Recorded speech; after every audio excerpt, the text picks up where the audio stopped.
Samanta Cakkavalesu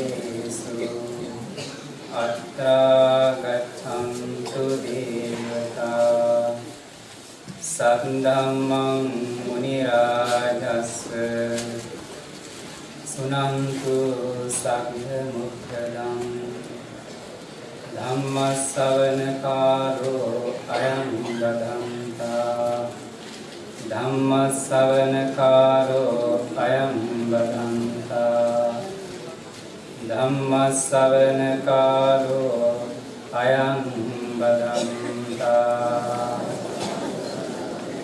Namo Tassa Bhagavato Arahato Samma Sambuddhassa Namo Tassa Bhagavato Arahato Samma Sambuddhassa Namo Tassa Bhagavato Arahato Samma Sambuddhassa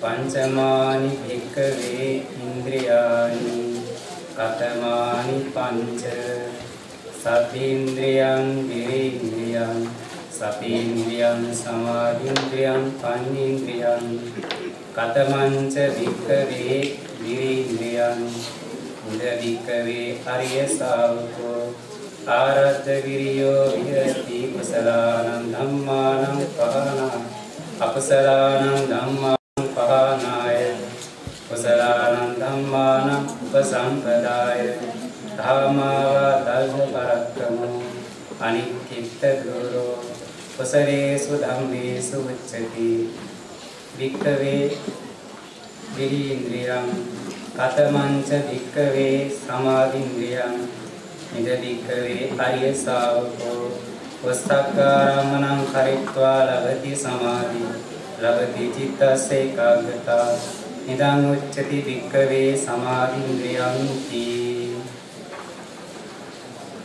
Dasabaladhari Sarvajña Samma Sambuddharajan Wahanse Pinnatuni ඒ උතුම් වූ විමුක්ති සුඛය අවබෝධ කරගෙන මේ ලෝකෙහි මේ සසරෙහි ඉපදීමින් මැරෙමින් ජරා මරණ ආදී අනේක වී දුක්ඛයන්ට ලක්වන ලෝක සත්‍යයවද සසර දුකින් එතර කරවන්නට ඕන ඕන්නත මේ විමුක්ති සුඛය උපදවා ගන්න විදිහ පෙන්වා දෙන්න ඕන කියන මහා කරුණාව පෙරදරි කරගෙනයි මේ ලෝක ධාතුව පහළ වෙන්නේ. එසේ බොහෝ කාලයක් සංසාරේ පාරමී ධම් පූර්ණේ කරලා එහි ප්‍රතිඵලයක් වශයෙන් තමයි උතුම් බුද්ධ රාජ්‍යයට පත් වෙන්නේ. ඒ බුදුරජාණන් වහන්සේ ඒ තමන් වහන්සේ විසින් අවබෝධ කරගත්ත ඒ ගාම්භීර ධර්මය ලෝකයට දේශනා කොට වදාළා. පිළිතුනේ ධර්මය අනුව පිළිපදින මනාකොට පිළිපදින්නා වූ සදහැතියන්ට ඒ අනුව ප්‍රතිඵල ළඟා කරගන්නට පුළුවන්කම තියෙනවා. ධර්මයේ පෙන්වා දෙනවා සැප ආකාර දෙකක් පිළිබඳව. කාම සුඛය සහ විමුක්ති සුඛය කියලා. කාම සුඛය කියලා කියන්නේ පින්තුනි මේ පංචකාම වස්තුන් පිනවීමෙන් ලබන්නා වූ යම් සැපයක් තියෙනවා නම් ඒ සැපේ කියනවා කාම සුඛය කියලා. ඇසෙන් ප්‍රිය රූප දකිමින්, කනෙන් යම් යම් මිහිරි ශබ්ද ශ්‍රවණය කිරීමෙන් ආදී වශයෙන් ලබන කෙලෙස් සහිත පුද්ගලයන් විසින් විඳින සැපයක් තියෙනවා. ඒක කියනවා කාම සැපය කියලා.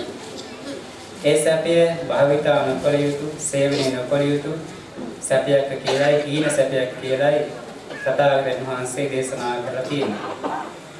තව සැපයක් තියෙනවා විමුක්ති සුඛය කියලා. ඒ කියන්නේ යම් කෙනෙක් සමධිපස්සනා භාවනාව සිද්ධ කරලා බුද්ධ ආදී ආර්යතුන් වහන්සේලා අවබෝධ කරගත්ත නිවන් සැප කියන කෙනෙක් සාක්ෂාත් කරගන්නවා නම් ඒ සැපේ කියනවා විමුක්ති සුඛය කියලා. අවේදිතු විමුක්ති සුඛය සේවනයේ කළ යුත්තක්, සෙවිය යුත්තක්, වැඩි යුත්තක්, විඳිය යුත්තක් කියලා බුදුරජාණන් වහන්සේ පෙන්වා දෙන දේශනා කරලා තියෙනවා. මේ කවුරුත් කැමති ඇත්තේ ඒ කාම සුඛයෙන් ඈත් වෙලා ලබන්නා විමුක්ති සුඛය කියන එක සාක්ෂාත් කරගන්න. ඒ විමුක්ති සුඛය පිළිබඳව අහලා තියෙන හින්දා තමයි මේ හැමදෙනාම සදහැ සිතින් මේ කුසල ධර්මයන් සිද්ධ කරන්නේ. ඒ නිසා කාගේ සිත් තුළ ඇත්තේ බුද්ධ ආදී ආර්යතුමන් වහන්සේලා සාක්ෂාත් කරගත්ත ඒ විමුක්ති සුඛයේ අපි විසින්ද සාක්ෂාත් කරගත යුතුයි කියන අරම උතුම් චේතනාවන් පෙරදරි කරගෙනයි මේ හැම දෙයක්ම කුසල සිද්ධ කරන්නේ. ඒ විමුක්ති සුඛේ කරා යන්නට භාග්‍යවතුන් වහන්සේ පැහැදිලි මාර්ගය ප්‍රතිපදාව දේශනා කරලා තියෙනවා. ඒ අනුව සලකනකොට ඒ සඳහා ක්‍රමයේ වශයෙන් තමයි චතුරාර්ය සත්‍ය අවබෝධ කර ගැනීම සඳහා මාර්ග දේශනා කරලා තියෙන්නේ. පින්නතුනි මේ දේශනාවේදී පෙන්වා දෙන්න උත්සාහ කරන්නේ ඒ විමුක්ති සුඛය ළඟා කර ගැනීමට උපකාර වන ධර්මතාවයන් තියෙනවා. ඒ ධර්මතාවයන් අතරින් වැදගත් වන ධර්මතා දෙකක් පිළිබඳව පෙන්වා දෙන්නට උත්සාහ කරනවා. ඒ සඳහා ප්‍රධාන වශයෙන් අවශ්‍යයි පින්නතුනි විමුක්තිය කියලා කියන්නේ නිවනනේ. නිවන සාක්ෂාත් කරගන්න නම් ප්‍රඥාව කෙනෙක් දියුණු කරන්න ඕන. ඒ ප්‍රඥාව දියුණු කිරීම පිළිබඳ සඳහා නම් විපස්සනා භාවනාව කියන භාවනාව කලියුතුයි කියලා කවුරුත් දන්නවා. මේ පෙර දේශනාවේදී ඒ ප්‍රඥාව පිළිබඳව කරුණු කාරණා පින්නතුනිසින් දැනගන්න ලැබුණා. ඒ ප්‍රඥාව කියන ඉන්ද්‍රිය දියුණු කර ගැනීමට උපකාරී වන වැදගත්ම තවත් ඉන්ද්‍රියන් දෙකක් තියෙනවා. ඒ තමයි වීර්ය ඉන්ද්‍රිය සහ සමාධි ඉන්ද්‍රිය කියන කාරණා දෙක. ඒ සමාධි ඉන්ද්‍රියත් වීර්ය ඉන්ද්‍රියත් අවශ්‍ය වෙනවා ප්‍රඥාව දියුණු කරගන්නට. ප්‍රඥාව දියුණු කරලා මඟඵල නිවන් සාක්ෂාත් කරගන්නට. ඒ නිසා ඒ සඳහා උපකාර වන මාර්ගඵල අධිගමනය සඳහා හේතු වන ඒ වීර්ය ඉන්ද්‍රිය සහ සමාධි ඉන්ද්‍රිය පිළිබඳව කරුණු කාරණා පෙන්වා දෙන්නයි මේ දේශනාව වෙන්නලා තියෙන්නේ. වෙනතුනි සමාධිය කියලා කියන්නේ සමාධිය කියලා හඳුන්වනවා. මොකක්ද මේ සමාධිය කියලා කියන්නේ? සිතේ තියෙන ඒකාග්‍රතාවය. චිත්ත ඒකාග්‍රතාවය කියනවා සමාධිය කියලා. වෙනතුන අහලා ඇති සාම්මේලෝ මේ තුන් ලෝකෙහිම පහළ වෙන සත්‍යයන්ට උපදින සිත් පිළිබඳව බුද්ධ දේශනාවේ සඳහන් වෙනවා. ඒ සිත් 89ක් තියෙනවා කියලා පෙන්වා දීලා තියෙනවා ධර්මයේ. ඒ සිත් සිතත් එක්කම එකට උපදින එකට නිරුද්ධ වෙන එකම වස්තුවේ පහළ වෙන එකම ආරම්භණය ගන්න කිනේ සතර සංප්‍රයෝග ලක්ෂණයන් යුක්ත තවත් ධර්මතා සමූහයක් තියෙනවා චෛතසිකයි කියලා. ඒ චෛතසික ධර්ම 52ක් තියෙනවා කියලා පිළිතුරු හරියි. ඒ චෛතසිකයන් අතර තියෙනවා මේ හැම සිතකම යෙදෙන චෛතසික ධර්ම සමූහයක්. ඒ චෛතසික ධර්මයන් 7ක් තියෙනවා. ඒ අතර එකක් තමයි මේ ඒකාග්‍රතාවය කියලා කියන්නේ. ඒ ඒකාග්‍රතාවය කියන එක හැම සිතකම යෙදෙනවා. නමුත් ඉන්දිය සමාධියෙන් හඳුන්වන්නේ කුසල සිත්වල දියුණු කර ගන්නාලාද ඒකාග්‍රතාවයට සමාධිය කියලා කියනවා. අකුසල සිත්වල තියෙන ඒකාග්‍රතාවය සමාධියක හඳුන්වනවා. නමුත් මෙහිදී අපට වැදගත් වෙන්නේ විමුක්තිය සාක්ෂාත් කරගැනීම මාර්ගයේදී හේතු වෙන ප්‍රකාර වෙන්නේ කුසල සිත්වල දියුණු කර ගන්නාලාද ඒකාග්‍රතාවය කියන කුසල සමාධිය. අකුසල සමාධිය තුළින් ප්‍රයෝජනයක් ඇත්තේ නැහැ. ඒ නිසා කුසල සිතේ ඒකාග්‍රතාවය කියන එක මෙහිදී අපි සමාධි වශයෙන් හඳුන්වනවා. ඒ කුසල සිතේ ඒකාග්‍රතාවය කියන සමාධි දියුණු කර ගැනීම සඳහා මොකද්ද කළ යුත්තේ කොහොමද ඒ සමාධි දියුණු කරන්නේ කියන එක අපි දැනගන්න ඕන. ඒ නිසා මේ සමාධිය කියන එක හැම සිතකම තියෙනවා. නමුත් ඒකාග්‍රතාවයේ දියුණු මට්ටමේ නැහැ. වෙන තුන හරියට කාමාවචර මට්ටමේ සිත් තියෙනවා. ඊට පස්සේ රූපාවචර සිත් තියෙනවා. අරූපාවචර සිත් තියෙනවා කියලා ධර්මයේ පෙන්වා දෙනවා. එතකොට මේ කාමාවචර සිත් කියලා කියන්නේ සාමාන්‍ය මේ කාම ලෝකයේ පහළ වෙන සත්‍යයන්ටම දන් දෙනකොට, සිල් රකිනකොට, වත් පිළිවෙත් ආදී කරනකොට, සාමාන්‍ය භාවනාවන් කරනකොට, ධර්ම ශ්‍රවණය කරනකොට, ධර්ම දේශනාවන් කරනකොට මේ ආදී කුසල ක්‍රියාවන් වලදී පහළ වෙන මේ සිත් තමයි කාමාවචර සිත් කියලා කියන්නේ. මේ වගේ මේ ඒකාග්‍රතාවයේ සමාධිය යම් මට්ටමකින් තියෙනවා. හැබැයි ඒක එතරම් දියුණු නැහැ. ශක්තිමත් නැහැ. ශක්තිමත් කරගත්ත දියුණු කරගත්ත සමාධිය තමයි ඉන්ද්‍රිය භාවයටපත් වෙන්නේ. ඉන්ද්‍රිය භාවය දක්වා සමාධිය දියුණු කරගන්න ආකාරය කොහොමද කියලා අපි තේරුම් ගන්නට ඕන දැනගන්නට ඕන.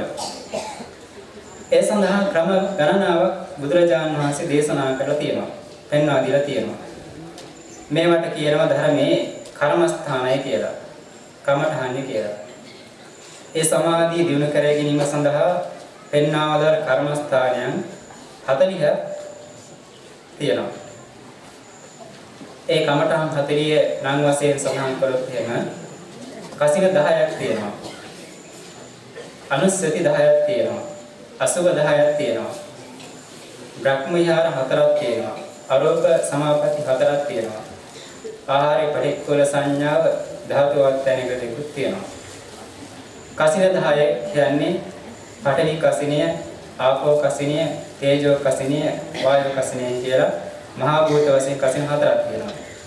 නීල කසින, පීත කසින, ලෝහිත කසින, ඕදාත කසින කියලා වර්ණ වශයෙන් කසින 4ක් තියෙනවා. ආකාශ කසිනිය, ආලෝක කසිනිය කියලා කසින දෙකක් තියෙනවා. ඊළඟ අනුස්සති 10ක් තියෙනවා. බුද්ධානුස්සති, ධම්මානුස්සති, සීලානුස්සති, සංඝානුස්සති, සීලානුස්සති, ඡාගානුස්සති, දේවතානුස්සති, උපසමානුස්සති, මරණානුස්සති, කායගත සති, ආනාපාන සතිය කියලා.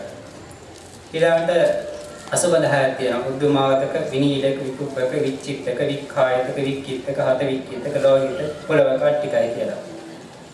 බ්‍රහ්ම විහාර 4ක් තියෙනවා. මෙත්තා, කරුණා, මුදිතා, උපේක්ඛා කියලා. ඊළඟට අරූප 4ක් තියෙනවා. ආකාසානං ඡායතනය, විඥානං ඡායතනය, ආකින්චඤ්ඤායතනය, දේව සංඥානා සංඥායතනය කියලා. ඊළඟට ආහාරයේ පටික්කුල සංඥාව, චතුදාත වර්තනය කියලා. මේ කර්මස්ථාන විදි 40ක් බුදුරජාණන් වහන්සේ ධර්මයේ පෙන්වා දෙලා තියෙනවා. ඒ පුද්ගල නානත්ය අනුව කෙනෙක් එක් අයට ගෝචර වෙන විදිහට හැමෝටම එකම කර්මස්ථාන දියුණු කරන්න පුළුවන් වෙන්නේ නැහැ. එක එක්කෙනාගේ ඉන්ද්‍රිය නානත්වය නුවණ එය පුහුණු කරලා තියෙන ස්වභාවය වෙනස් වෙනවා. කෙනෙකුට සුදුසු විදිහේ කර්මස්ථාන තෝරගන්න. චරිතයට අනුරූප විදිහේ කර්මස්ථාන තෝරගෙන ඒ සමාධියෙන් දියුණු කරගැනීමේ ක්‍රමයක් පෙන්වා දීලා තියෙනවා. මෙහිදී පින්නතුනි අපි එකක් විතරක් උදාහරණයක් වශයෙන් අරගෙන මේ සමාධිය දියුණු වෙන ආකාරය පිළිබඳව විග්‍රහ කරන්න බලමු. ප්‍රධාන වශයෙන් මේ සමාධිය හඳුන්වන ක්‍රම ආකාර තුනකට පෙන්වා දෙන්න පුළුවන්. පරිකර්ම සමාධිය, උපචාර සමාධිය, ලෝම අර්පණා සමාධිය කියලා. උදාහරණයක් වශයෙන් අපි කසින භාවනාවක් සැලකුවොත් යම් කෙනෙක් කසිනයක් හදා ගන්න මුලින් උදාහරණයක් වශයෙන් සැලකමු පඨවි කසිනිය කියන එක. ඒ පඨවි කසිනියක් හදා ගන්න ඕන ප්‍රථමයෙන් ලෑල්ලක මදින් සකස් කරගත්ත මැටි අරගෙන ඒ මැටි රවුමක් විදිහට ලෑල්ලේ අලවලා මණ්ඩලාකාරව සකස් කර ගන්නවා. අඩියක විතර විස්කාමයේ තියෙන විදිහ රවුමක් සකස් කර ගන්නවා. ඒක හොඳට උපමට්ටම් කර ගන්න ඕන. ඒ විදිහ සකස් කරගත් ඒ කසින මණ්ඩලය තමා ඉදිරියේ තියාගෙන රියන් දෙකමාරක විදිහට තියාගෙන අටඟුලක් පමණ උස් ආසනයක වාඩි වෙලා හොඳින් කය ඍජුව තියාගෙන ඒ කසින මණ්ඩලය දිහා බලාගෙන මනසිකාරය කරනවා. පඨවි කියන්නේ වෙන කිසිම අරමුණක් මෙනෙහි කරන්නේ නැතුව පඨවි කියමින් ඒ මණ්ඩලය දිහා බලාගෙන මනසිකාරය කරන එහි නිමිත්ත ග්‍රහණය කර ගැනීම සඳහා මෙහෙම කරනකොට බොහෝ වෙලාවක් මේ භාවනාව කරනකොට මේකට කියනවා පරිකර්ම භාවනාවයි කියලා. ඒ පරිකර්ම භාවනාව කරන කෙනාට ඒ උත්සාහය ප්‍රතිඵලයක් වශයෙන් මේ නිමිත්ත දිහා බලන්නේ නැති වෙලාවේ ඒ පඨවි කසිනිය හැට පේන ස්වභාවයට ලක් වෙනවා. ඒ කියන්නේ මේක දිහා බලාගෙන මෙහෙම පඨවි කියන එක පරිකර්ම කරනවා කියලා. අනතුරුව මෙයාට පුළුවන් වෙනවා S2 පියාගත්තාම මේ තියෙන ගෝලාකාර මණ්ඩලය හැට පේන මට්ටමක් එනවා. S2 පියාගත්තාම ඒ මට්ටමට එනවා නම් හැදෙන ඒ නිමිත්තට කියනවා උග්ඝා නිමිත්තයි කියලා. ඒ උග්ඝා නිමිත්ත උපදවා ගැනීම දක්වා කරන භාවනාවට කියන පරිකර්ම භාවනාවයි කියලා. ඒ අවස්ථාවේ සිටේ පහළ වෙන්නේ සෝමනස්ස සහගත ඥාන සම්ප්‍රයුක්ත අසංඛාරික සංඛාරික කුසලයක්. ඒ සිතේ යම් සමාධියක් තියෙනවා. චිත්ත ඒකාග්‍රතාවයක් තියෙනවා. ඒකට කියනවා පරිකර්ම සමාධිය කියලා. හැබැයි ඒක තරම් දියුණු ඒකාග්‍රතාවයක් නෙමෙයි. ඒ අවස්ථාවේ නීවරණ සම්පූර්ණයෙන් දුර වෙලා නැහැ. නමුත් නීවරණ වල බලය ක්‍රමයෙන් අඩු වෙනවා. මෙහෙම කරලා මේ උග්ඝහ නිමිත්ත උපදවාගත්ත කෙනා එතනින් නැගිටිනවා. ඒ ස්ථානීය නැහැ. උග්ඝහ නිමිත්ත කියන එක උපදවාගත්තන් පස්සේ ඒ කසින මණ්ඩල කියන දේ නැගිටලා වෙනත් තැනක පහසට යන කියලා ඒ අර උපදවාගත්ත නිමිත්ත එහාට පෙරණ නිමිත්ත මනසිකාරය කරන පටිවිපටි ආදී වශයෙන් කියමි. එතකොට යා වඩන්නේ අර හදාගත්ත මණ්ඩලයේ අනුව නෙමෙයි. දැන් එයින් උගල බලාගත්ත නිමිති දිහා බලාගෙනයි මනසිකාරය කරන්නේ. මෙහෙම දිගින් දිගටම කරනකොට ක්‍රමයෙන් මේ පුද්ගලයාගේ නීවරණ ධර්ම යටපත් වෙනවා. කාම ඡන්ද ව්‍යාපාද තීන මිදුද්දසක විචිකිච්ඡාය කියන මේ නීවරණ ධර්මයන් යටපත් වෙනවා. යටපත් වෙලා මේ නීවරණ යටපත් වෙන්න අර නිමිත්ත කසින නිමිත්ත පැහැදිලිව ඊටාම හොඳින් දර්ශනය වෙන්න ගන්නවා. පූර්ණ චන්ද්‍ර මණ්ඩලයක් වගේ ඊට ප්‍රභාස්වර දර්ශනය වෙන්න ගන්නවා. මේ විදිහට මේ ඇතිවෙන නිමිත්තට කියනවා පටිභාග නිමිත්තයි කියලා.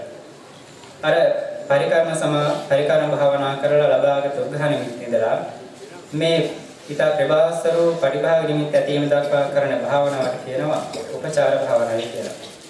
මේ පටිභාග නිමිත්ත ඇති වෙන අවස්ථාවේ ඇතිවෙච්ච සමාධිය කියනවා උපචාර සමාධිය කියලා. මේ වගේ විදිහට පින්නතුනි නීවරණ ධර්මයන් බෙහෙවින් යටපත් වෙලා තියෙනවා. නීවරණ බල හීන වෙලා තියෙනවා. උපචාර සමාධිය කියන එක තියෙන්නේ මේ කාමාවචර අර කලින් කියපු පහළ සිටේම සමාධිතම දියුණු මට්ටමකටපත් වෙලා. නීවරණ යටපත් වෙලා තියෙනවා. ඒ අවස්ථාවේ තියෙන සමාධිය කියනවා උපචාර සමාධිය කියලා. එන් නවතින්නේ නැතුව යා නැවත මේ විදිහට පටිවි කසිනේ වඩනවා. පටිවි කසිනේ වඩමින් මේ භාවනාව දෙකින් දිගටම කරනවා. එහෙම කරන් යනකොට තව තවත් මේක සමාධි ශක්තිමත් වෙලා දැන් නීවරණ යටපත් වෙලා තියෙන්නේ. මෙහෙම දිගින් දිගටම භාවනා කරනකොට යාගේ සිතේ යම් පරිවර්තනයක් සිද්ධ වෙනවා. මේ සිත තුළ තියෙනා වූ යම් ධර්මතා සමූහයක් පිටා ප්‍රබලව පහළ වෙනවා. ශක්තිමත් පහළ වෙනවා. විතක්ක විචාර ප්‍රීති සුඛ ඒකාග්‍රතාව කියන විශේෂ චෛතසික ධර්ම සමූහයක් තියෙනවා. මේවට කියනවා ධ්‍යාන අංගයි කියලා. මේ ධ්‍යාන අංග කියන ඒවා අනිත් මුලින් අවස්ථාවේ සිටී තිබුණා නම් ඒවා ශක්තිමත් තිබුණේ නැහැ. මේ අවස්ථාවේදී මේ ධ්‍යාන අංග ප්‍රබලව ශක්තිමත් හිතේ හට ගන්නවා. විතක්ක විචාර ප්‍රීති සුඛ ඒකාග්‍රතාව කියනවා. මේ ධ්‍යාන අංග ප්‍රබලව හටගෙන ඒ සිත පහළ වුණොත් ඒකට කියනවා පළවෙනි ධ්‍යාන හිතයි කියලා. දැන් අර මුලින් අවස්ථාවේ තිබේ කාමාවචර සිතක්. දැන් මේ ධ්‍යානාංග පහළීමත් එක්ක ඒ කාමාවචර සිත රූපාවචර සිතක් බවට පත් වෙනවා. මේ ඇතිවෙච්ච ධ්‍යාන හිතට කියනවා අර්පණා සමාධිය කියලා. අවස්ථාවේ සමාධිය කියනවා අර්පණා සමාධිය කියලා. මේක රූපාවචර මට්ටමේ හිතක් කියලා දැන් හඳුන්වනවා. ඒ අර්පණා සමාධිය ඊට දියුණු සමාධියක්, ශක්තිමත් සමාධියක්. දැන් එක මූල අවස්ථාවේදී කාමාවචර මට්ටමේ සිත ඒ සමාධි ක්‍රමයෙන් දිනු වෙලා ධ්‍යානාංග පහළලා මේ රූපාවචර සිතක් බවට පත් වෙනවා. එයින් නොනැවතිය තව තවත් දිගටම භාවනාව සිදු කරගෙන යනකොට මේ මුලින් විතරකයේ බලයෙන් තමයි මේ සිදු කරේ. තව තවත් දිගින් දිගට කරන විතරකේ නැතුව විචාර ප්‍රීති සුඛ ඒකාග්‍රතාව කියන ධ්‍යානාංග 4 විතරක් තියෙන දෙවන ධ්‍යානෙ උපදවා ගන්න පුළුවන් වෙනවා. එයින් නවතින්නේ නැතුව තව තවත් දිගට භාවනාව සිදු කරගෙන යනකොට විචාරේ දිනතු ප්‍රීතිය සුඛ ඒකාග්‍රතාවය කියන ධ්‍යානාංග 3 තියෙන තුන්වෙනි ධ්‍යාන උපදවා ගන්න පුළුවන්. එයින් නවතින තව තවත් ඉදිරියට මේ භාවනාව කරගෙන යනකොට ප්‍රීතියද රහිතව සුඛය ඒකාග්‍රතාවයේ කියන ධ්‍යානාංග 2 විතරක් තියෙන චතුර්ථ ධ්‍යාන උපදවා ගන්න පුළුවන්. තවත් දිගට භාවනා කරගෙන යනකොට සුඛේ දරහිත උපේක්ඛා ඒකාග්‍රතාවයේ කියන ධ්‍යානාංග 2 තියෙන පංචම ධ්‍යාන උපදවා ගන්න පුළුවන්. පිළිතුරේ මේ ධ්‍යාන පංචකයේ පිළිවෙලින් ඒ පුද්ගලයාට උපදවා ගන්න පුළුවන් මේ එකම කසින භාවනාව සිදු කිරීම තුළින්. මේ ධ්‍යාන පංචකයක් වශයෙන් සඳහන් කරේ අභිධර්ම ණය ක්‍රමයට අනුව සූත්‍ර දේශනාවන්වලදී නම් ධ්‍යාන 4 ආකාරයක් ගැන සඳහන් වෙනවා. ඒ ඉන්නේ විතක්ක විචාර පීති සුඛ ඒකාග්‍රතාව කියන ධ්‍යානාංග පහ සහිත ඒක කියන පළවෙනි ධ්‍යානය කියලා. ඊළඟට විතක්ක විචාර රහිත පීති සුඛ ඒකාග්‍රතාව සහිත උපදවා ගැනීම කියන දෙවන ධ්‍යානය කියලා. ඊළඟට සුඛ ඒකාග්‍රතාව සහිත ධ්‍යානය කියනවා තුන්වෙනි ධ්‍යානය කියලා. උපේක්ඛා ඒකාග්‍රතාව සහිත ධ්‍යානය කියනවා හතරවෙනි ධ්‍යානය කියලා. ඒ සූත්‍ර ක්‍රමයට අනුව. එසේ මේ විදිහට මේ පඨවි කියන කසේ නිමිත්ත උපකාරය කරගෙන මේ පුද්ගලයාට තමන්ගේ සිතේ තිබුණා වූ මේ ඒකාග්‍රතාවයේ කියන චෛතසික ධර්මය ක්‍රමයෙන් දියුණු කරගන්න පුළුවන්. මේ විදිහට දියුණු කරගන්නාලාද මේ ඒකාග්‍රතාවය අපි කියනවා සමාධිය. ඒක ඉන්ද්‍රියක් භාවයටපත් වෙනවා. ඒ සමාධිය ඉන්ද්‍රියක් භාවයටපත් වෙන්නේ කොහොමද? ඉන්ද්‍රිය කියලා කියන්නේ යමකට අධිපති වේ ස්වභාවයේ තියෙනින්ද. මේ සමාධි දියුණු වෙනකොට ඒකාග්‍රතාවය දියුණු වෙනකොට ඒ දියුණු ඒකාග්‍රතාවයෙන් වික්ෂේප භාවය දුරු කරනවා. වික්ෂේප භාවය කියලා කියන්නේ සිත නානා අරමුණු වල දුව යන ස්වභාවය, විසිරෙන ස්වභාවය. වික්ෂිප්තයි කියලා කියන්නේ ඒ වික්ෂිත භාවය දුරු කරලා දානවා සමාධිය තුළින්. ද වික්ෂිත භාවය දුරු කිරීම සඳහා අධිපති වෙනින්ද ඉන්ද්‍රිය භාවයටපත් වෙන මේ සමාධිය. න වික්ෂිත භාවය දුරු කිරීම අවික්ෂිත භාවයට කරමින්ද සමාධිය ඉන්ද්‍රියක් වශයෙන් හඳුන්වනවා. නිසා මේ විදිහට දියුණු කරගන්න සමාධි ඉන්ද්‍රිය භාවයටපත් වෙනවා. ඒ වගේම තවත් මේ හොඳට දියුණු වුණාම ඒ පුද්ගලයාගේ හිත වික්ෂිත භාවය හේතුවෙන් කම්පාවටපත් වෙන්නේ නැහැ. උද්ධච්ච විචිකිච්ඡා ධර්ම නිසා කම්පාවටපත් වෙන්නේ නැහැ. උද්ධච්ච විචිකිච්ඡාදී ධර්ම නිසා කම්පාවටපත් නොවන මේ සමාධිය කියනවා සමාධි බලයක් කියලා. ඒ කියන්නේ යම් කෙනෙක් යම්කිසි කාරණයක් හේතුවෙන් කම්පා වෙන්නේ නැහැ කියලා කියන්නේ සැලෙන්නේ නැහැ කියලා කියන්නේ ඒ පුද්ගලයා තුළ යම්කිසි බලයක් තියෙනින්ද ශක්තියක් තියෙනින්ද. ඒ වගේ මේ සිත උද්ධච්ච විචිකිච්ඡාදී ධර්මයන් තුළින් කම්පා වෙන්නේ නැත්නම් කම්පා වෙන්නේ නැති වෙන්න හේතුව තමයි මේ සමාධිය කියන බලය තිබෙනින්ද. ඒ වෙන් කම්පා නොවන මට්ටමදී සමාධිය කියනවා සමාධි බලයක් කියලා. ඒ වගේම මේ සමාධිය කියන ධර්මතාවය බෝධිත්‍රය කරා ගෙන යන්නට අරහත් බෝධි හෝ පච්චේක බෝධි හෝ සරවඤ්ඤ බෝධිය සාක්ෂාත් කර ගැනීමට උපකාර වන ධර්මයක්. ඒ නිසා මේ සමාධිය බොජ්ජංග ධර්මයක් වශයෙන් හඳුන්වනවා. ඒක කියනවා සමාධි සම්පොච්ඡංගය කියලා. ඊළඟට මේ සමාධියම චතුරාර්ය සත්‍ය අවබෝධයේ කෙරෙහි උපකාර වන ධර්මයක්. චතුරාර්ය සත්‍යයේ තියෙනවා මාර්ගාරි සත්‍ය. මාර්ගාරි සත්‍ය කියලා කියන ආරෂ්ඨායක මාර්ගය. ඒ ආරෂ්ඨායක මාර්ගයේ මේ සමාධිය සම්මා සමාධි වශයෙන් යෙදෙනවා. එනිසා මේ කියපු සමාධිය කියන ධර්මතාවය නිවන් අවබෝධ කර ගැනීම සඳහා උපකාර වන ධර්මතා සමූහයක් වශයෙන් හඳුන්වන බෝධිපාක්ෂික ධර්මයන් තුළ ඉන්ද්‍රියක් වශයෙන් උත් බලයක් වශයෙන් උත් වජ්ජංගයක් වශයෙන් උත් මාර්ගාංගයක් වශයෙන් උත් යෙදෙනවා. වෙනතුනි දැන් මේ මුලින් කර්මස්ථාන අතිහයක් පිළිබඳ පෙන්වා දුන්නා. ඉතින් මේ කර්මස්ථාන වලින් සමාධි දියුණු කර හැකි මට්ටම් තියෙනවා. මේ හැම කර්මස්ථානයකින්ම සමාධිය ඔය කියපු ආකාරයට පංචම ධ්‍යාන දක්වා එහෙම නැත්නම් චතුර්ථ ධ්‍යාන දක්වාම දියුණු කරන්න පුළුවන් වෙන්නේ නැහැ. ඒකෙදි පෙන්වා දෙනවා අනුස්සති 10න් බුද්ධානුස්සති, ධම්මානුස්සති, සංඝානුස්සති, සීලානුස්සති, ඡාගානුස්සති, දේවතානුස්සති, උපසමානුස්සති කියන යනුස්සතීන් මරණානුස්සති කියන අනුස්සතීන් 8ක් ආහාරي පරික්කුල සංඥාව චතුදාද වර්තයනේ කියන මේ දෙකක් කියන මේ කර්මස්ථාන 10න් උපදවා ගන්න පුළුවන් කියන්නේ උපචාර මට්ටමේ සමාධියක් විතරයි. අර්පණා දක්වා ධ්‍යාන සමාධිය දක්වා ඒ කමඨංගෙන් දිනු කරන්න පුළුවන් වෙන්නේ නැහැ.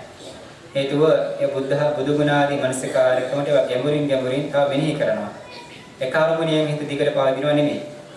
ඒ නිසා ඒවා අර්පණා සමාධිය දක්වා දිනු කරන්න පුළුවන් වෙන්නේ නැහැ.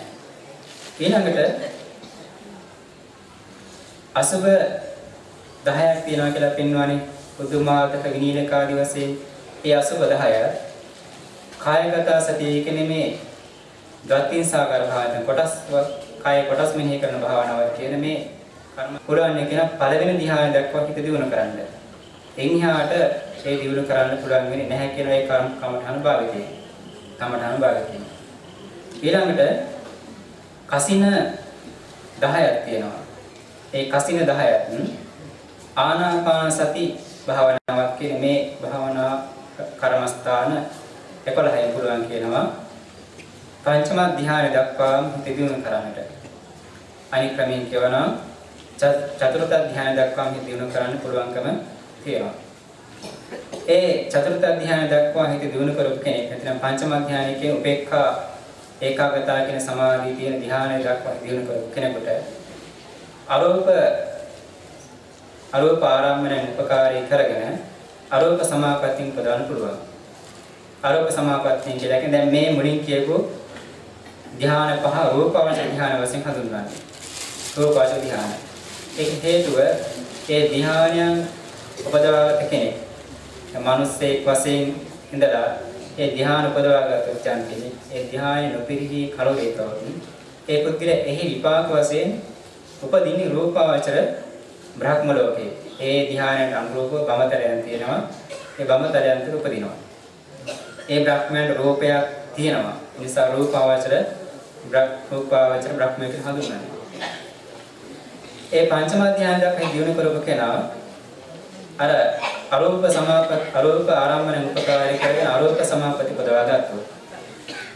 ආකාසානං ඡායතනය විඥානං ඡායතනය ආකින්චඤ්ඤායතේ නේව සංඥා නාසඤ්ඤායතනය කියන ඒ අරූප සමාපatti පදවා ගත්තොත් ඒ කෙනා ඒ සමාපatti ඇතිව ඒ අරූප ධ්‍යාන ඇතිව ඒක පිරෙන්නේ නැතුව කලුරේක එහි එයා උපදින්නේ අරූපාවචර බ්‍රහ්ම ලෝකයන් තුළ. ඒ මට්ටමේ දිනු කරාත කෙනා ඒ අරූපයින් උපදවන්නේ මේ රූපය තමයි සියලු දුක්ඛයට හේතුව කියලා රූපේ කලකිරීම ඇති කළ රූප විරාග වශයෙන් භාවනා කරලා තමයි අරූපය ධ්‍යානය උපදවන්නේ. ඒ නිසා ඒ පුද්ගලයාට හි විපාක වශයෙන් රූපයක් නැතිව නාම ධර්ම හතර විතරක් තියෙන අරූපී ලෝකයක තමයි උපදින්නේ. ඒකට ඒ ධ්‍යානයට අනුරූපව අරූපී වමතරයන් තුළ උපදිනවා. ඊළඟට මෙත්තා කරුණා මුදිතා උපේක්ඛා කියලා බ්‍රහ්ම විහාර හතරක් තියෙනවා.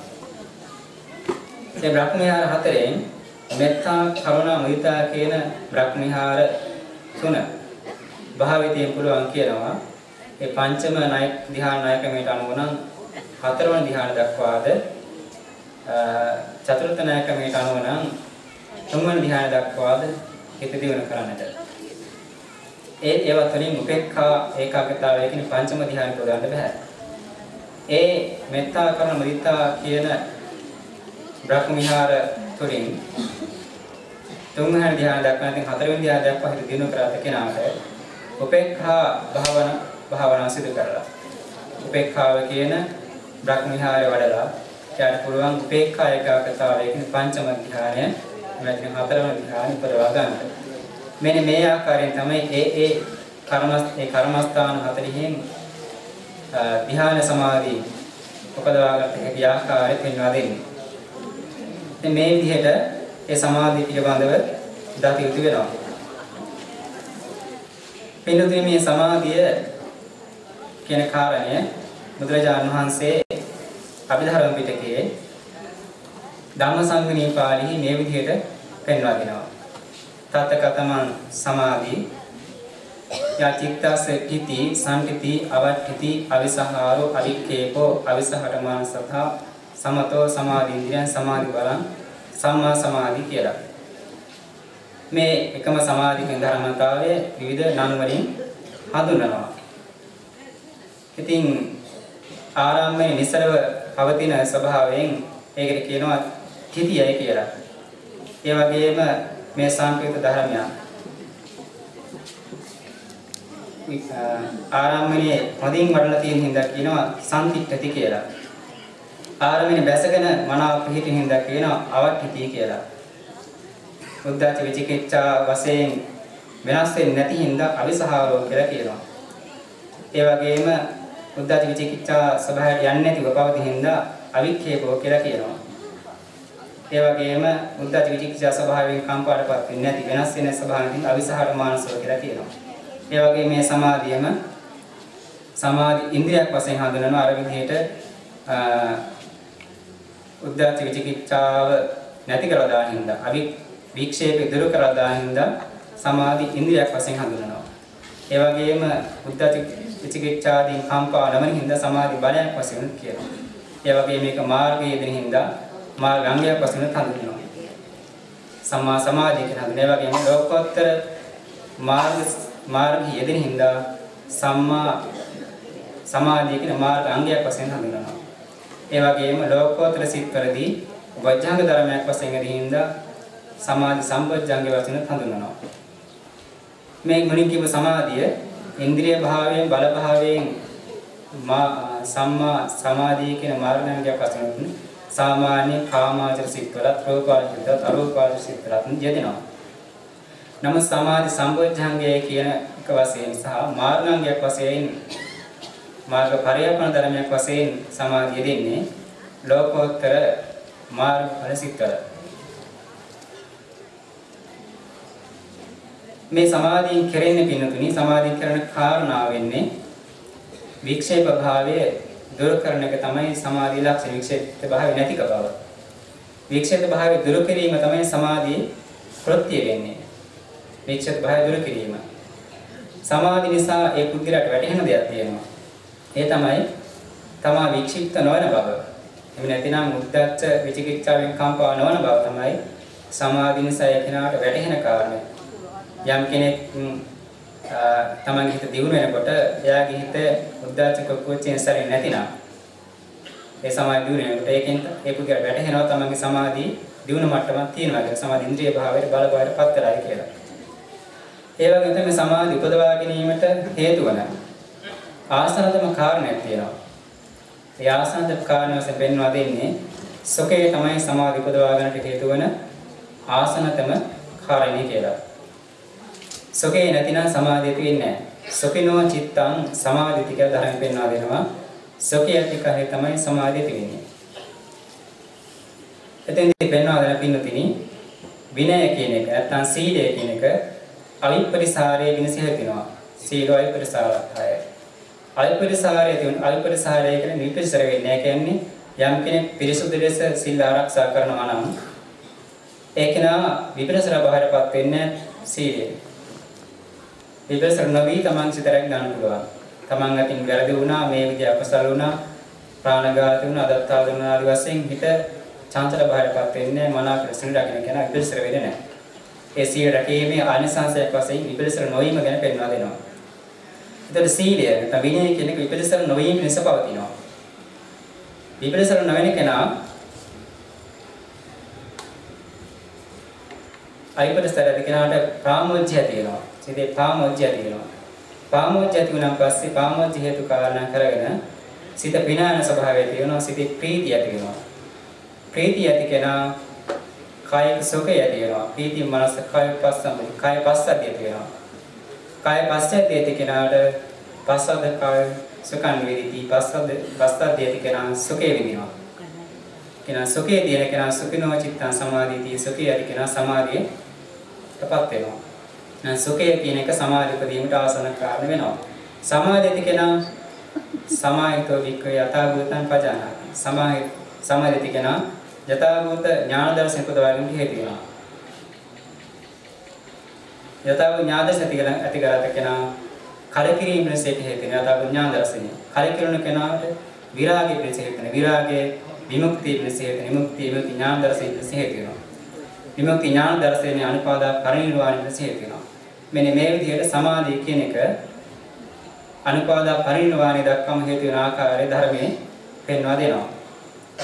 මේ කියන සමාධිය පිණුතුනි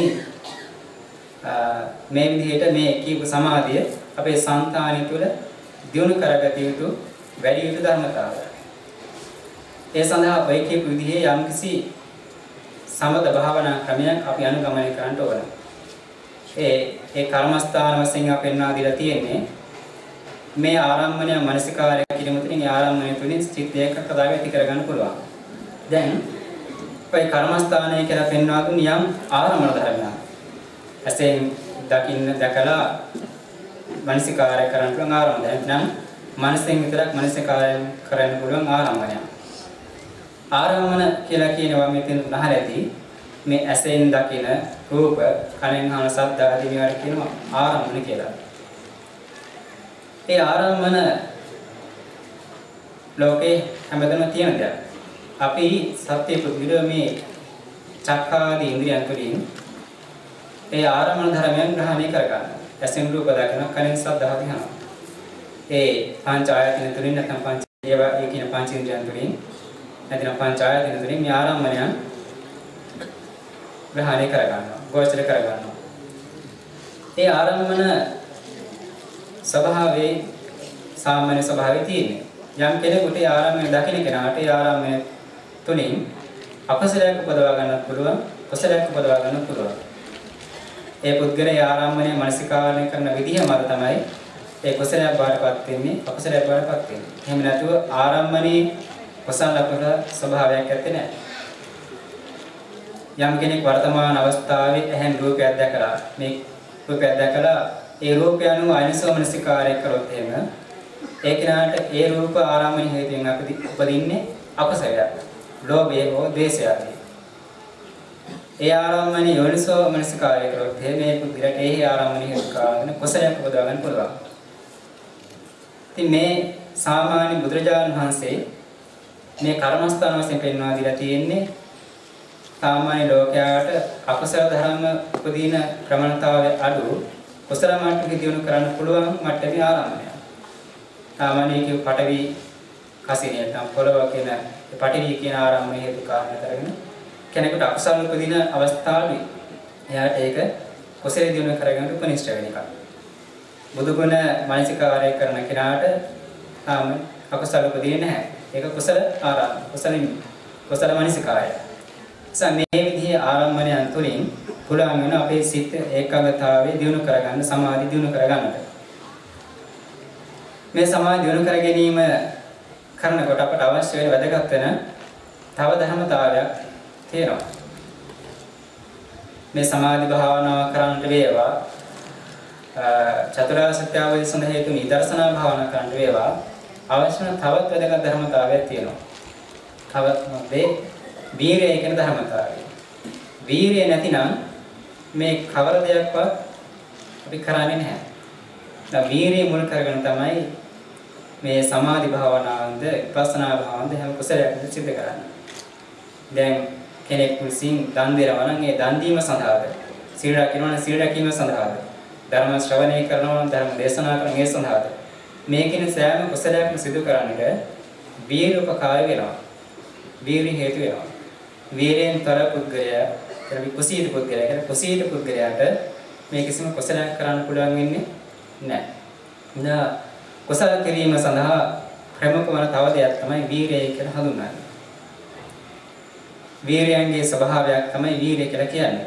මේ වීරය මුල් කාරණා කරගෙන තමයි ප්‍රධාන හැම කුසලයක්ම සිද්ධ කරන්නේ. වීරය ගැන දතු කරුණ කාරණා තියෙනවා.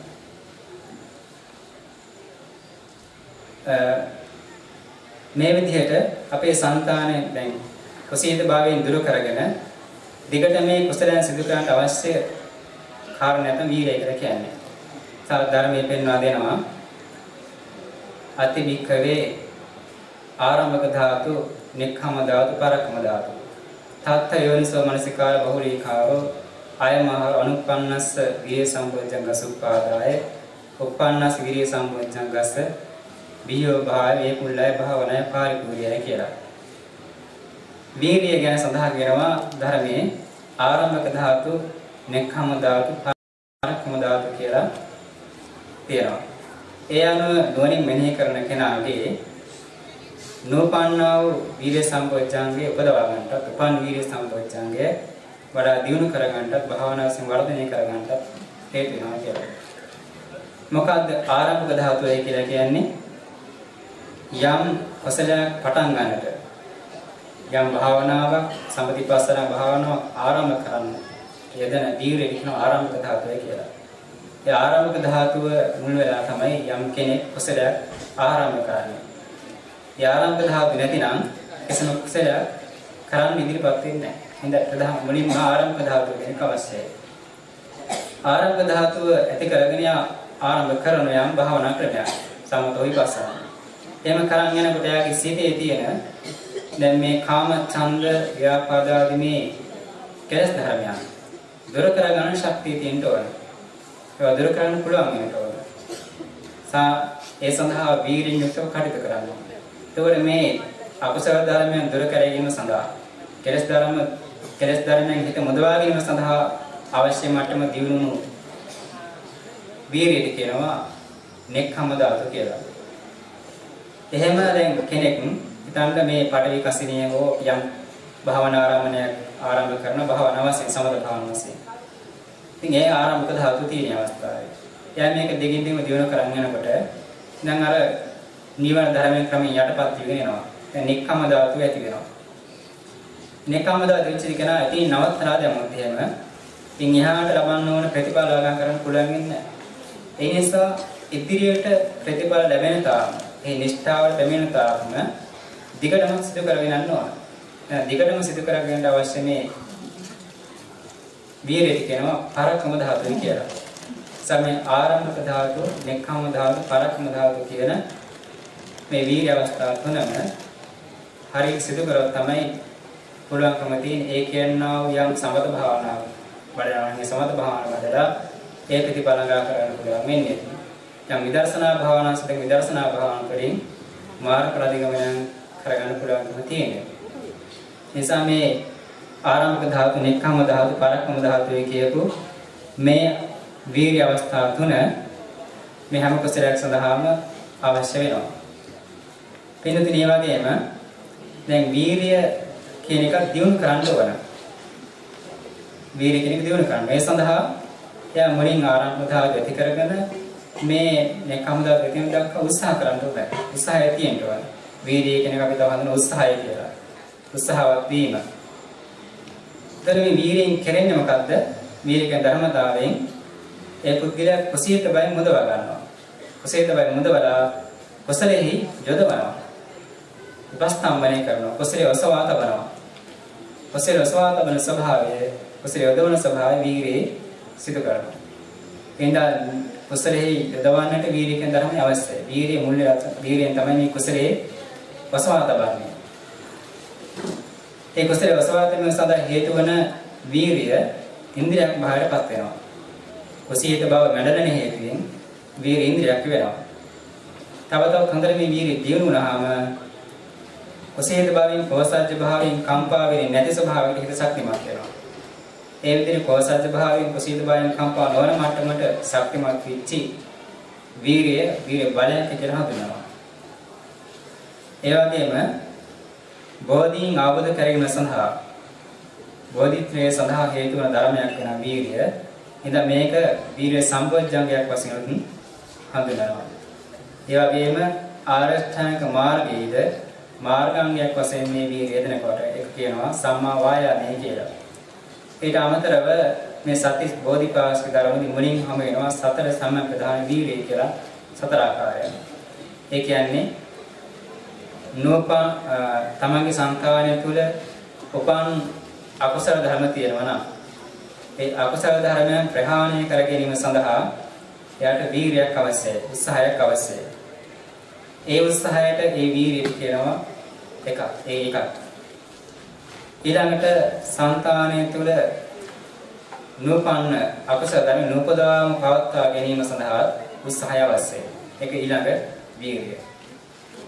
ඊළඟට තමන්ගේ කලින් නූපන්නව කුසල ධර්මයන් තියෙනවා නම් ඒ නූපන්න කුසල ධර්මයන් උපදවා ගැනීම සඳහා එයාට වීර්යය අවශ්‍යයි. ඒක එකක්. ඊළඟට උපන්න කුසල ධර්මයන් තියෙනවා නම් ඒ උපන්න කුසල ධර්මයන් තව තවත් දියුණු කිරීම සඳහා වර්ධනය කර ගැනීම සඳහා භාවනා සංගීම සඳහා අවශ්‍ය වීර්යය. අනිත් එක. මේ විදිහේ හතර ආකාරයක් තියෙනවා. ඒකට කියනවා සතර සම්‍යක් වීර්යය කියලා. මොනවද?